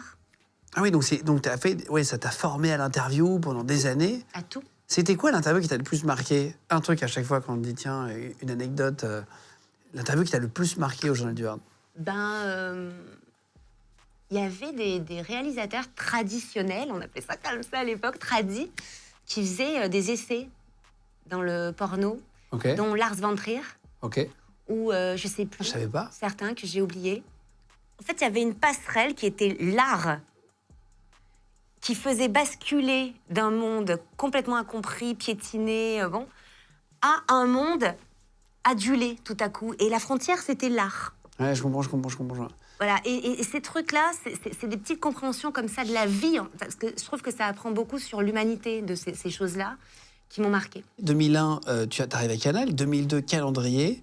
2005, tu lances une marque de lingerie. Oui. Donc ça va très vite, finalement, t'enchaînes. Ah oui, mais j'ai jamais arrêté de travailler, même aujourd'hui. Hein, c'est ça, t'enchaînes plein de... idée de business, t'étais accompagnée, t'étais toute seule, t'as toujours eu ce côté un peu business. J'ai dit, j'ai fait un BTS Action Co. Oui, mais t'es pas resté longtemps. Non, mais je l'ai fait. Et comme je te le dis depuis le début de cette interview, j'essaie d'apprendre beaucoup. Mais je croyais que t'étais même pas... Je croyais que t'étais une journée en cours, moi, j'ai compris, non? Non, j'ai quand même passé... Ah, t'y es retourné un petit peu puis quand surtout, même. mon BTS était sur la fin. Ah, d'accord. J'ai quand même fait un BTS Extraction. Oui, je croyais que t'étais retourné qu'une fois. Ce que je veux dire, c'est que j'étais assez mal à l'aise pendant longtemps quand on me demandait de me présenter. parce que je me sens très artiste, très créative, ça me dépasse même, j'en dors pas, avec mon besoin d'entreprendre. Ok. Et j'ai très rapidement compris qu'on n'allait pas, parce que quand on n'est pas connu, quand on ne connaît pas ce métier, on pense qu'il y a des agents qui gèrent tout, qui tout à coup tu es vue comme une artiste en devenir, importante, sur laquelle on va investir, et ta carrière est guidée. Moi, j'avais cette idée-là, et j'ai très vite compris que je ne pourrais compter que sur moi-même, et je n'ai jamais eu d'agent. J'ai eu des conseillers, j'ai eu des attachés de presse, bien sûr, ça m'a beaucoup aidé. J'ai des gens qui m'ont porté, comme Valérie Michelin, dans la musique, qui m'ont fait confiance, des personnes, tu sais, qui sont sur ton parcours et qui changent tout. Qui t'aident. Par contre, j'ai jamais eu vraiment d'agent. Et j'ai très vite compris que j'étais une entrepreneuse aussi. Et donc, j'ai, assez récemment, depuis 5-6 ans, compris comment me définir, c'est artiste-entrepreneuse. Attends, on va en parler après, tes Parce nouveaux business. que je ne peux attendre, je peux pas attendre, je m'ennuie. C'est-à-dire que si tu attends qu'on vienne te dénicher et qu'on te donne ta chance, Tu sauras jamais. toujours attendre, non. Exactement. J'ai compris qu'il fallait entreprendre. En 2007, après, c'est la musique. Donc, ça va encore clac-clac 2002-2005. Lingerie 2007, musique, premier album qui s'appelle Déclaration à l'époque. T'as compris le jeu de mots ou pas? C'est la Décla... Clara. Ah oui. Oui, parce qu'en fait, je me fais chier sur des trucs comme ça que personne ne remarque. Je suis assez gêné, là. Non, c'est pas ça, c'est qu'en fait, je si t'avais tu pas vu regardes du tout. toute ma vie, mes albums, mes titres, tout, j'ai toujours des trucs, des jeux de mots, mais en fait, je suis la seule. T'en Allez, rends oui. compte? Mais c'est pas grave, ça me fait plaisir, c'est déjà ça. C'est Michael Youn, je crois, qui avait fait une musique. Et de Party. Comment il s'appelait ce morceau-là? Avec PZK, ouais. Exactement. Ce matin va être une pure soirée. Et au début, il dit tous les chats sont aux pommes. Pour tous les chats sont aux pommes. Voilà. D'accord. Personne n'a compris la blague. Ah oui, moi Et, non plus, là. et en fait, c'est les gars qui ont fait la musique, les Fricks qu'on embrasse, Dominique et Oui, mais il y Zoé. en a plein des vannes comme ça. Hein, Et qui en fait, il me dit, mais il est hyper déçu parce que c'était sa trouvaille. Et en fait, Mais personne en fait, l'a plus t'es compris. content de toi, j'ai remarqué, plus t'es le seul à C'est l'être. trop fin, en fait, c'est trop fin, ça. Ouais. Là, ça fonctionne, cet album. Tu es contente, c'est un succès. Franchement, ouais, Il y a le morceau avec Lord Co dessus. on est 3e du top pendant des semaines avec Lord Co City. Moi, j'arrive en musique, je suis pas crédible, mais c'est vrai que il m'appuie. Et il est très gentil. Alors, je sais que tout le monde a pensé, parce que je n'étais pas capable d'entrer dans la musique sans ça, qu'on a une relation ensemble avec Lord Co City, chose qui est totalement fausse. Ok. Pas du tout, du tout. On était potes, on a fait ce titre, ça a marché, on a fait des scènes, ça m'a lancé dans la musique. Ok. C'était quoi déjà l'air du... J'aime les regards que tu glisses sur moi. C'est vrai que je te trouve jolie. Ah oui, J'aimerais bien te caresser jusqu'à la goni. Quelle vanne, Party. Non, quelle vanne étrange. Et il fait rigoler. Lyrics étranges. il a fait rimer agonie, goni. Oui, alors attends, ça faisait... c'est vrai que je te trouve jolie. J'aimerais bien te caresser jusqu'à la goni. Ok. Et je répondais, même si je ne suis pas celle que tu crois. Déjà, j'avais un petit mot à dire pour dire que tu m'auras. Ah, c'est ça. Et ça, gros carton, tu dis 3e du top. Donc, ça, c'est vraiment c'est ton vrai business. C'était pas juste un délire. Non, c'était un lancement de carrière. C'était un lancement de carrière. C'était un rêve. J'entrais en maison de disques, et pas n'importe laquelle, la plus grande française, qui était Columbia, signée par une papesse de la musique qui était Valérie Michelin. Alors, tu parles d'entrepreneuriat. Dans tous les podcasts américains, quand ça parle d'entrepreneuriat, ça parle de succès, ça parle d'échecs. Parce que c'est dans les échecs que les entrepreneurs Bien sûr, apprennent. c'est la base. C'est quoi ton échec? Parce que là, tu enchaînes plein de projets qui ont fonctionné. Est-ce que tu as eu un truc que tu as fait dans tous tes projets qui n'a pas fonctionné? Tu t'es dit, j'aurais peut-être pas dû y aller ou j'ai fait une erreur. C'était quoi ton échec à toi? Il n'y a pas vraiment ça. Sauf le 2e album n'a pas marché. Valérie était déjà partie. J'ai signé avec une maison de disques parce que je devais rester chez Sony. Bon, bref. Et une boîte de merde, pardon, mais ça s'appelait... Non, mais écoute, s'il te plaît, ça s'appelait le label, qui est censé être un label. Enfin, c'est de la musique, c'est de l'art, quoi. Stratégie marketing. Il s'appelle comme ça? Le label. D'accord. Ouais. Ils ont tout foiré Il n'existe artistiquement plus, le label? et stratégiquement parlant. C'est-à-dire que c'était le pire. Bon, bref, foirade. On le trouve même pas aujourd'hui, alors que je pense que c'est un bon album. On le trouve même pas sur Spotify. Bon, bref. Il a disparu. Ouais. Mais par contre, c'était un album électro. Et en fait, j'ai fait du club. Mais genre 4 fois par semaine. Et mon mari maintenant, était DJ à l'époque. Et on a fait une tournée de club avec cet album. Donc tu vois, même quand il n'y a pas des succès ultra commerciaux, eh ben, tu peux Oui, tu arrives à gagner ta vie, à vivre avec ce projet. Quoi. D'en tirer bénéfice. Oui, d'une certaine façon. Puis moi, ce que je voulais, c'était chanter, donc soit dans des clubs ou dans des salles. Et puis tu vois, je reviens aux salles, donc on peut avoir ça dans la vie. Mais ce qui est clair, c'est que très vite, je me suis... quand tu parles d'échec, c'est un peu plus global que ça. Je me suis dit, OK, je ne serai jamais considérée comme une véritable artiste, comme une véritable chanteuse, peu importe ce que je fais, voilà. Et ça, c'était un échec en soi. Et finalement, comme tu dis, les entrepreneurs d'aujourd'hui comprennent que c'est dans l'échec qu'on crée le succès. C'est qu'en fait, je me suis posé la question de se dire, OK, la porte est fermée. J'ai poussé déjà une première fenêtre avec des personnes incroyables comme Valérie Michelin ou des radios qui m'ont accepté, mais c'est pas le plus grand nombre. Donc comment faire quand même de la musique?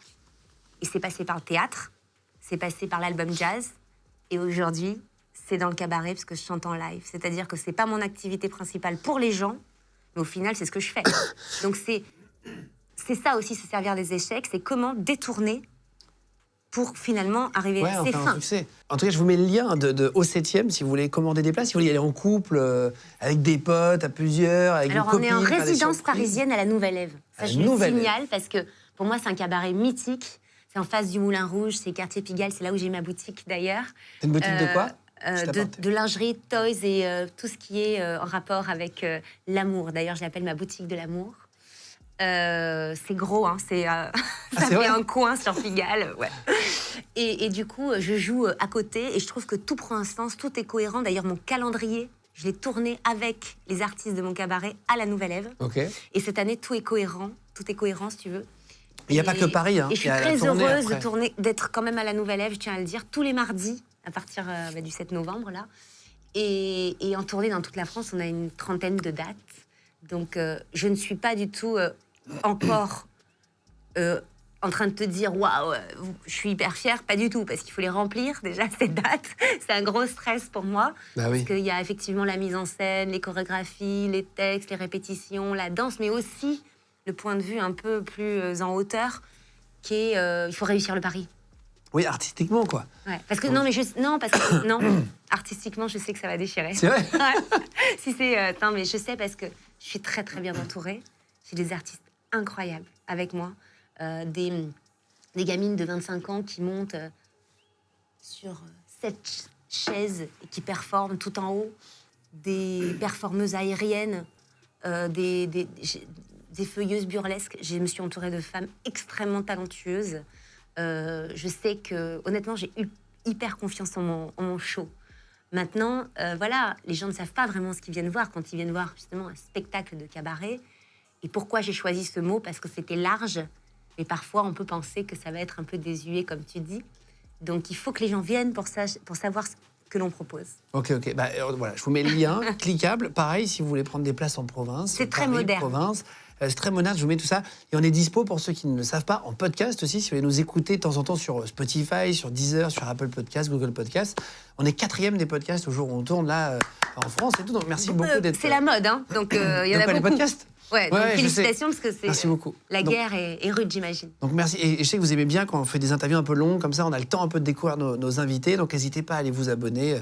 Et sur Spotify, vous pouvez mettre des étoiles aussi, ça nous aide vachement sur le référencement. Donc merci beaucoup à tous. Pouce en l'air, c'est ça? De le faire. Non, c'est des petites étoiles sur Spotify, non? Ah oui, ça c'est sur YouTube. Pouce en l'air, c'est YouTube. Mais profitez-en pour mettre un petit pouce en l'air, bien évidemment, voilà, avec la petite cloche et des commentaires, évidemment. Non, tout ça, ça nous aide. Merci 1000 fois. Et pour finir, donc 2007, musique. 2011, décès de ton ex, je le disais tout à l'heure. 2016, tu deviens maman. Oui. C'est là où tu deviens... 2015, mais bon, c'est pareil. Ah, c'est 2015? Ok. Elle va avoir 8 ans, du coup, cette année? Elle a 7 ans, elle aura 8 ans décembre. Est-ce que ça...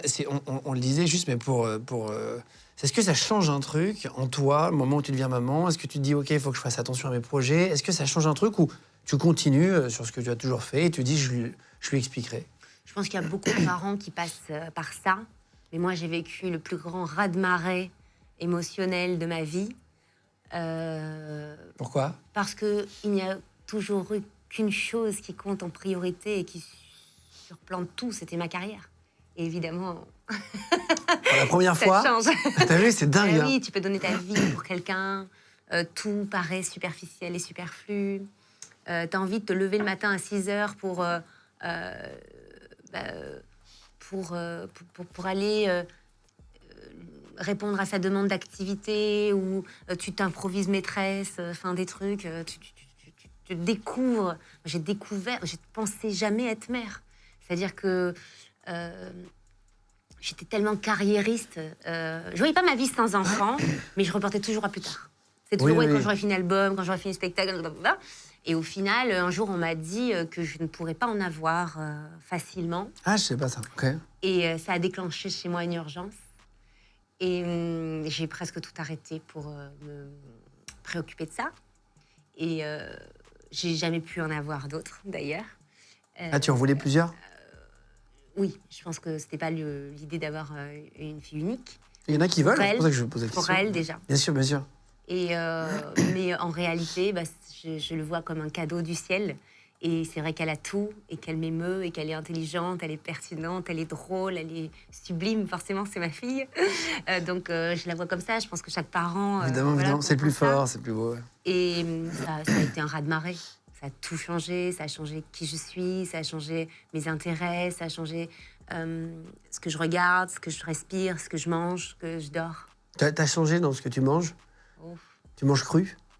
Je sais que ça t'interroge, mais en partie. Non, c'est pas, ça m'interroge pas du tout. Et j'adore, moi j'aimerais bien faire un documentaire sur la santé dans ma vie. Tu m'appelles, j'espère, sinon je le prendrai mal, parce que je t'ai initiée Non, mais passer... je bosse beaucoup à côté, c'était des discussions qu'on a eues avant au bureau, tu m'as dit je mange cru, et je t'ai dit tiens, pourquoi, à quoi ça sert, les bienfaits, c'était des vraies questions d'intérêt. Et tu manges, tu veux dire que la viande, tu la manges crue? Je ne mange pas de viande. Non. Par contre, tu vois, tu manges du poisson? Mon mari, un tout petit peu, parce qu'il faut quand même une petite dose de protéines, mais c'est quoi, une fois par semaine, et encore maintenant de moins en moins. Ah ouais, tu veux vraiment devenir vegan? J'aime pas les mots fourre-tout. Si tu veux, je fais aussi avec le plaisir. Oui, c'est ça, tu te laisses... Mais c'est vrai qu'aujourd'hui, tu me poses un steak devant, ça va pas m'attirer. Parce que j'ai, si tu veux, beaucoup regardé de reportages, je me suis beaucoup intéressée, j'ai lu. Et c'est vrai que la maltraitance animale, ça passe plus, quoi. J'y arrive pas. J'arrive pas, ça me dégoûte, ça me donne envie de gerber, certainement pas bouffer, quoi. Mais bon, bref, je sais comment on produit les œufs. Si tu le sais, tu bouffes plus jamais d'œufs. Il faut pas regarder les reportages. Ouais. Non, mais faut pas regarder. Mais en même temps, il faut savoir. Je suis d'accord. Donc, du coup, j'ai des poules. T'as des poules? Bah oui. Bah ouais. Ah oui, parce que je veux qu'elles soient heureuses, les poules qui me nourrissent. Tu vois, donc c'est pas... Ça, on peut pas parler de véganisme, genre du tout. Donc, c'est vraiment un mode de vie qui, moi, me correspond, que j'ai trouvé. J'ai beaucoup travaillé, j'ai beaucoup lu. Je suis interrogée sur la naturopathie, de pourquoi fallait manger cru, cuit, à quel degré. Bah, c'est très simple, c'est que nous, on passe notre temps à prendre des compléments alimentaires en France et à se tartiner de crème avec des vitamines B, C et A. Et en fait, si tu manges une carotte, t'as tout ce qu'il faut dedans. Et c'est une teneur en vitamines qui est... c'est bien de se mettre de la crème quand même, attention, à manger pas que des carottes. Mais ouais. À le fait de la passer en superficialité, finalement. Bien sûr. Donc, si tu veux, quand tu commences à comprendre que ton corps n'est pas une poubelle, quand tu commences à comprendre que le sport, bah, c'est difficile d'y aller, mais quand tu en ressors, tu te sens mieux, t'as pas envie d'aller te manger une choucroute juste après. Tu fais du sport beaucoup? C'est une espèce de fuite en avant qui te fait te sentir bien, donc aller mieux. Donc, c'est pas une rigueur, c'est pas des restrictions, c'est juste prendre soin de soi et en prenant du plaisir. Ouais, je comprends. Du sport, tu en fais tous les combien? 3 fois par semaine. Ah oui, d'accord, ok. Ouais, t'arrives à te maintenir un peu... C'est difficile avec le planning là, de la rentrée, mais je m'accroche. Quand je rentre de Paris, j'ai envie de dormir, mais... Et quand tu dis tu manges cru, tu manges quoi? Parce que si on t'invite à déj, tu vois, à midi, tu manges quoi? Non, alors je ne mange pas exclusivement cru, mais j'ai compris quelque chose avec la naturopathie, c'est que si tu veux 100% des vertus des nutriments, légumes, il faut le manger cru. À partir du moment où tu le cuis, il perd tout, à part les fibres. Sauf si tu le cuis à la vapeur, à moins de 80 degrés. Aujourd'hui, il y a des fours. Ah, c'est vrai? Putain, t'es calé de ouf. J'ai un four vapeur qui m'a changé la vie. Et si tu cuis à moins de 80, tu gardes, on va dire, 80% des vertus. Donc, on ne mange pas que cru. Mais c'est vrai que notre alimentation à la maison est quand même basée sur des salades. Mon mari et moi, on a un potager aussi. Et donc, on adore manger des salades à base de riz, de quinoa, avec de tout, des graines, des fruits à coque. Ouais, tu t'es fait ton petit truc. Donc, t'as un potager et un compte mime. J'adore! Bravo! Mais est-ce que ça parle pas de nature? Attends, mais c'est de la nature. Tu vois? évidemment. Non, mais je comprends complètement le dire. Potager, poule et tout, j'ai plein de potes qui en achètent, j'ai envie d'en avoir, moi. Ouais. Bah Mais après, moi, j'habite dans le ça chie sud. Hein. partout. Si Ouais, t'habites c'est à ça. Paris, c'est pas le même délire. Ouais, non, mais j'ai un jardin, mais c'est plus compliqué quand même. Parce que j'habite pas dans Paris même. T'as un compte mime, tu fais quoi? Je parle je de fais tous sur tes mon business, hein, calendrier. j'avance. Faites ceci, je t'en veux pas. Non, d'ailleurs, je suis très contente que t'en parles. C'est quoi, c'est un abonnement Mime.com/Clara Morgan, tout attaché, n'hésitez pas. Et Non, en fait, tu sais, moi, je pose en lingerie avec des nudes artistiques depuis que j'ai 20 ans. Donc, je suis passée par des tas d'agences, dont la téléphonie, qui vendaient mes photos, qui vendaient ma voix, mes textes.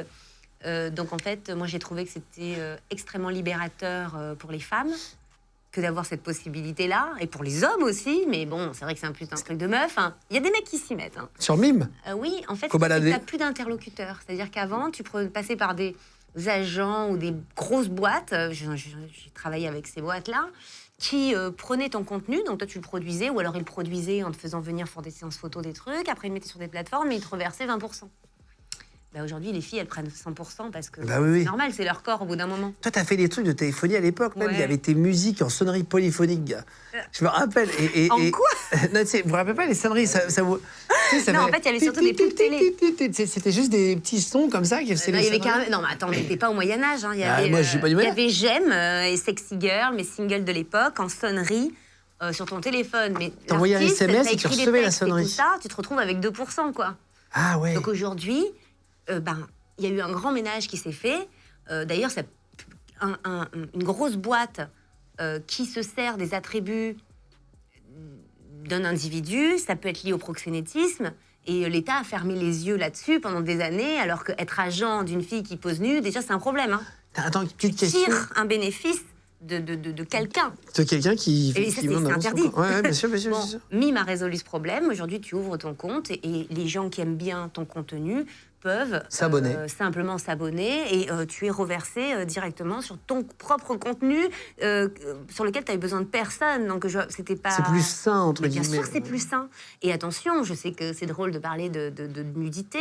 Moi, personnellement, je ne fais pas plus que ce que je fais sur mes calendriers depuis 20 ans, c'est-à-dire des nudes que je trouve élégants et de la lingerie. D'autres femmes vont plus loin, d'autres font rien à voir. Ils vendent des cours de DJing, il y a même du trading sur ces Ouais, il y a plein de sites-là. trucs sur... En fait, le principe, alors je sais qu'on parle toujours de cul parce que évidemment c'est le plus drôle et c'est le plus cliquable, mais Bah, c'est en ce qui fait, représente la Mime, masse d'Internet. Hein. Mime qui a copié OnlyFans, oui, t'as raison. C'est le la base plus... Les sites les d'Internet. plus... Oui, mais à la base, c'est simplement un moyen de fournir un contenu. Oui, bah, il y a Qui des soit cours de cuisine éducatif, extrêmement qui soit- qualitatifs Oui, sur et Mime, donc bien sûr. tu peux faire des cours de cuisine, c'est Exactement. pas connu pour ça, Non, mais il y en ça a. existe et il y en a plein. Exactement. Et tu vends tes cours. Ça peut être même de la sophrologie, hein. Je vais loin. Enfin, et c'est juste un moyen de facturer directement les gens intéressés à ce que tu fais. Et l'époque des SMS, des téléphoniques, des machins, des trucs que tu as fait, ça représentait, ça devait représenter, sans dire de somme, on s'en fout, mais Ça- ça, ouais, ça devait rapporter quand même J'ai beaucoup. acheté mon premier appartement. Ah, c'est ça. J'allais dire, ça devait rapporter beaucoup d'argent à ceux qui les géraient, les réseaux. Ah Ça oui, devait- moi je ça prenais devait- 20% de ce que prenait Index Multimédia. Index Multimédia était une multinationale. Je me rappelle à l'époque, donc on pubait TF1, France 2, rien à foutre, hein, toutes les heures. Hein. Ah oui. Après, c'était pas. C'était quand même en petite Oui, mais ça tenue passait, sexy, quoi. mais des petites robes. C'était tu veux ma photo sur ton mobile? Envoie ouais, oh là Clara là. au 8 12 12. Alors, c'était juste une photo, clairement pas nue. Et tu l'as téléchargée. C'était les premières photos qu'on pouvait télécharger en. C'est fou, hein. Tu vois? Et je sais que donc ils étaient le premier annonceur français devant T'imagines Renault. le budget qu'il devait y avoir. Devant Renault. Non, mais c'est fou. Donc ça veut dire que avant ton film, tu m'avais ma tronche. Après le film, On je voit veux Clara, dire au normal. machin. Non, On mais voit attends. Clara, quoi. Et je sais que moi, j'ai touché les miettes de ce qu'ils ont touché. Et si Mime qui avait était déjà existé, j'aurais été milliardaire à l'époque. Avec le stress et tout, 100% des humains ont des tocs. Est-ce que tu as des tocs Oh. un peu drôles, toi? Oui. Tu crois que 100% des humains, C'est sûr. Les c'est médecins quoi, le toi disent. Bah, moi, j'en ai eu plein. J'ai l'interrupteur, il faut qu'il soit toujours vers le haut chez moi, donc je vais descendre l'escalier pour appuyer vers le bas. C'est pour relou. que ce soit- C'est Ça, relou. ça, c'est- Je l'ai Est-ce que plus t'as maintenant, mais j'ai eu remarqué, à l'adolescence, j'ai eu beaucoup de tocs, moi. Et t'as La remarqué voiture, je faisais le tour. que c'est Quatre portières. quand tu l'acceptes que ça s'en va? Non, mais ça s'en va en fait sans m'en rendre compte. Moi, en vrai. Parce que tu l'acceptes. Tu te dis, ok, j'ai ça, je ne vais pas lutter contre et ça s'en va. Ouais. J'ai l'impression de ça. Toi, t'en as des Avant, drôles. c'était le parallélisme. C'est-à-dire que si j'étais dans une pièce, bon, si là où je te parle, ça passe. Mais si je suis seule dans la pièce et que je me mets à analyser que tous les murs sont tordus, inutile de te dire qu'à Paris, j'ai souffert. Parce que c'est que des vieux Ah oui, c'est ça. je me sentais très mal. Alors, j'ai toujours ce truc de aujourd'hui, je peux pas m'asseoir dans un restaurant comme ça facilement. J'ai un problème avec l'emplacement, la vibe, les énergies. Toujours, je veux me sentir très à l'aise avant de m'asseoir quelque part. Donc, Tu fais comme les chiens, tu tombes 3 fois, c'est sur toi-même avant de t'asseoir. Il y a un peu de ça. Écoute, on va pas le dire au féminin, c'est toujours plus agressif. Non, mais tu sais pourquoi les chiens font ça? Alors, attends. Tu sais, les chiens, vous avez jamais remarqué, avant de s'allonger, ils tombent 3 fois. Pour pisser, je sais pas, le meilleur endroit. Non, il paraît que ça vient des loups. Alors attends, j'ai lu ça sur Internet, c'est pour ça que Les je chiens te sont dis des ça. loups. Et ils descendent des loups. Et en fait, ils On tournent. les a trafiqués pour en faire des chiens, mais C'est à la trop base, c'est des intéressant. loups. Exactement. En fait, quand ils s'assoient, quand ils s'allongent pour faire un dodo, ils tournent toujours Ouais, sur c'est eux-mêmes. vrai, oui. Et même quand ils font leurs besoins. Oui. Certains chiens font des tours sur eux-mêmes. Et en fait, ça vient du fait, à l'époque, les loups observaient à 360 pour voir s'ils avaient le temps de faire caca avant qu'il y ait un adversaire qui arrive, un prédateur. Et pareil pour dodo, ils regardaient longtemps et après, il était sûr. Et ils ont gardé ça, les chiens, même en intérieur. C'est marrant. Voilà. D'où. C'était l'instant Guillaume spécial animal. On va reparler de mime. Non, mais pas du tout. Ouais. C'était l'instant canin. Non, mais mais pourquoi je t'ai fait une vanne là-dessus? Oui, parce que Allez, je top. disais que j'avais un problème avec le fait de m'asseoir. C'est une histoire d'onde. Il y a des restaurants, tu ne ferais jamais rentrer dedans. Ah, c'est vrai? Ah ouais, je pourrais. Enfin voilà, c'est une histoire d'emplacement, de lieu, d'énergie, de personnes. De feng shui, Beaucoup. quoi. Et ouais. Et j'ai l'emplacement un des meubles. gros problème avec les chiffres. Mais j'ai compris. J'ai compris. En fait, je compte mes pas, je compte mes petits mouvements, je compte les pas des gens, je compte les choses que je fais sur des... En fait, ça va jusqu'à 10, quoi, ou 12, Tu reviens à zéro et après? je reviens à 0. C'est terrible. Et en fait, ça y est, j'ai compris C'est d'où ça marrant. venait. J'ai beaucoup réfléchi parce que ça m'ennuie et ça m'a...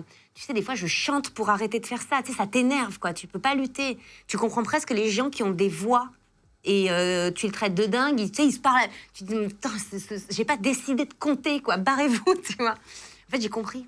C'est le sport. Tu sais, quand tu fais du sport et quand Ouais, tu les fais- répétitions. Bah, tu comptes. Et ça fait 1, Ouais, 2... c'est- Ou alors quand tu comptais pas, quand tu cours 1, 2, 3, Ouais, bien 4, sûr, bien sûr. 5, 6, 7, 8, 1, 2... Et ben ce truc, ça me lâche plus. Et ça, franchement, j'aimerais bien que ça parte. parce Dans la que vie de tous les jours, tu veux dire, tu obsédant. comptes les pas des gens et tout. Ouais, c'est obsédant. Moi, je fais attention à marcher sur des carrés parfois Oui, plus bah, ça, j'ai sombres et ça tout. aussi, évidemment. Je vais pas tout dire, parce que c'est compliqué. Non, mais attends, on s'entendait bien, tu vois. Non, je ne suis pas folle, mais... ouais, non, mais c'est un peu tous les chelou, êtres humains en ont et regardent des trucs, machin. Est-ce que tu t'es fixé une limite sur le calendrier? Est-ce que tu t'es dit, je voudrais aller jusqu'à 40 Ah, tu calendriers? n'es pas très original, on m'a posé Non. cette question plein de fois. Mais non, mais c'est une vraie question que je me suis T'as posée. raison. Il y en a qui se disent, tiens, je bosse jusqu'à X âge. Ah non, commence pas avec X, hein. Non, Y. Est-ce que, alors, jusqu'à Y âge... non, mais est-ce que tu t'es dit, tiens, à 45, j'arrête, je pars... Tu parlais d'éduquer ta fille dans un truc un peu plus naturel. Est-ce que tu t'es Mais fixé c'est des naturel limites? pour moi hein, de poser nu, hein, ne nous trompons pas. Pour moi, hein, je parle pas pour elle. Elle fera ce qu'elle veut, mais je trouve rien de malsain à exploiter tout son potentiel. Quel qu'il soit. On a un potentiel, tous, et j'ai pas envie de me limiter. Donc ça a été depuis toujours. Et donc, du coup, c'est marrant parce que, en fait, à 30 ans, tu te poses ces questions. Tu te dis jusqu'à quand je vais faire ça, quel rapport je vais avoir avec mon image, celle qui est renvoyée, celle que j'accepte de moi. Toute cette discussion mentale avec toi-même, tu l'as plus tôt. Moi, j'ai vécu une année de 39 ans, j'ai vécu ma 39e année de façon très difficile. J'ai eu peur de passer ce cap des 40. Ah ouais? Ah ouais, c'était horrible. Je m'habillais que en costume, je me suis coupé les cheveux très courts. T'as fait une Britney, quoi. J'avais un délire, quoi. Non, quand même pas. Non, faut déconner. Très court, c'est un carré. Hein, Ouais. Non, mais je peux me raser la tête, mais pour un film. Non, bon. Tout ça pour dire que 39 ans, très, très dur. Beaucoup d'introspection, questions, beaucoup de remises à niveau de tout, beaucoup de discussions. Et 40 ans, j'ai pas compris ce qui m'est arrivé. Ça a été extraordinaire. J'ai lâché comme un poids. Il s'est passé quelque chose de génial. C'est-à-dire que c'est ça de passer 40 ans. Mais en fait, je me sens hyper bien. Putain, c'est marrant, c'est pas la première fois que j'entends ça. J'ai une chance incroyable. J'ai un mari qui m'aime, qui ne me juge pas, qui m'a jamais jugé, qui me soutient, qui me porte. J'ai une petite fille extraordinaire. J'ai un métier que j'adore. J'ai la chance de pouvoir être sur scène. On a fini un peu de me juger, même si, voilà, bon, c'est plus un moteur pour moi, alors que ça l'a été toute ma vie, de démontrer que je pouvais. Maintenant, c'est pour moi, pour ma famille, pour, tu vois. Ouais, je comprends. Et qu'est-ce que je suis bien, mais j'ai jamais vécu ça. Et du coup, j'accepte les rides que j'ai là. Je me dis que j'ai plutôt de la chance d'avoir cette vie, encore ce Ouais, visage. t'aimes ta vie, quoi. T'as l'air épanoui, en tout cas. Et si tu veux, je me pose pas la question non plus du calendrier, parce qu'en fait, je me dis que toute ma vie n'a été que feeling, et que déjà, quand on vendra moins, ça sera un premier gros signe, hein, soyons clairs. En fait, on en a déjà là plus en précommande que l'année dernière. C'est vrai, putain, c'est fou, c'est fou. Bah écoute, c'est bien. Et si tu veux, je me dis que, en fait, ce serait un manque de féminisme de ma part que de me dire qu'à un certain âge, on n'est plus bandante. Pourquoi ? En fait, il en faut pour tous les goûts. Évidemment. Donc, je ne vais pas aller imposer mon style si plus personne n'en veut, hein, soyons clairs. C'est une espèce de ressenti entre désir des autres, désir de moi-même, quelque chose à proposer d'artistique. Tant que ça fonctionne, c'est un truc que tu sens. Puis un jour, tu le sens plus, quoi. Ouais, je comprends. Merci pour ces explications. Qu'est-ce qu'on peut te souhaiter, alors ? On met le lien du cabaret, c'est ta grosse échéance, et c'est vraiment là où tu mets toute ton énergie, là. Set mind, 7. Je vous mets tous les liens, les amis, je vous l'ai dit depuis tout à l'heure, mais je vous mets le lien en cliquable sous la vidéo si vous voulez chercher des places pour y aller au cabaret. Ça s'appelle Au 7e, c'est à la Nouvelle Ève sur Paris tous les mardis. Et après, il y aura la tournée dans toute la France. Donc, on vous met toutes les dates sous la vidéo. Comme ça, vous aurez tout ça. Et le nouvel EP aussi, on mettra le lien. Merci infiniment. Dès qu'il sortira. Tu rigoles, avec plaisir. C'est vrai que c'est un peu l'aboutissement d'une vie, quoi. Tu sais, t'as appris à chanter, t'as appris à danser. Moi, j'aime être avec les artistes. Et il y a une espèce de... Tu sais, souvent, on me dit mais c'est quoi, finalement, ton métier ? C'est large, t'as fait tout. Non. J'ai fait de l'acting. J'ai posé, ce qui est une forme d'acting. J'ai chanté, ce qui est forme d'être sur... En fait, je me suis exprimée artistiquement. Tu t'es éclaté. Sur papier glacé, tu sur t'es amusé. scène. Mais en fait, c'est juste de l'expression. Et en fait, avec le cabaret, le mot cabaret, ce qui est génial, c'est que je peux tout faire. C'est un mot libre. Et je peux proposer ce que j'ai appris pendant 20 ans. Donc, tu vois, je vis ma meilleure vie. Et surtout, je suis entourée d'artistes, de femmes incroyables. Et j'ai envie de les mettre en lumière. J'ai envie que les gens les connaissent. Et j'ai envie de proposer un autre style de cabaret. Donc, je serais très heureuse que les gens aient la curiosité de voir ce que je propose. Allez voir. Et dites-nous en commentaire si vous y allez. Tiens, à la Nouvelle Ève. Merci beaucoup d'être venu jusqu'à nous. C'était cool de te rencontrer. Merci. Je sais que tu es venu de Marseille et tu as fait un aller-retour. Galère en train d'Aix à côté. Donc, j'adore Marseille, Ex-TGV, il y a la gare Merci, directe. Guillaume. Merci à tous. Merci de vous abonner de plus en plus nombreux, les gars, à la chaîne. Je sais que vous êtes vraiment en masse et ça nous fait très, très plaisir d'être là avec vous plusieurs fois par semaine. C'était avec Lord Co que tu avais fait un morceau, toi. Ouais, mon premier single. Quelle année 2000 Putain, 7 Ouais. 2007. 2007. J'aime Ah, mais oui. les regards. Putain, c'est ça. C'est vrai que je te trouve jolie. Joli. Je ramène ta jusqu'à la goni. Goni, quoi. La goni. Je ramène ta- Rime riche.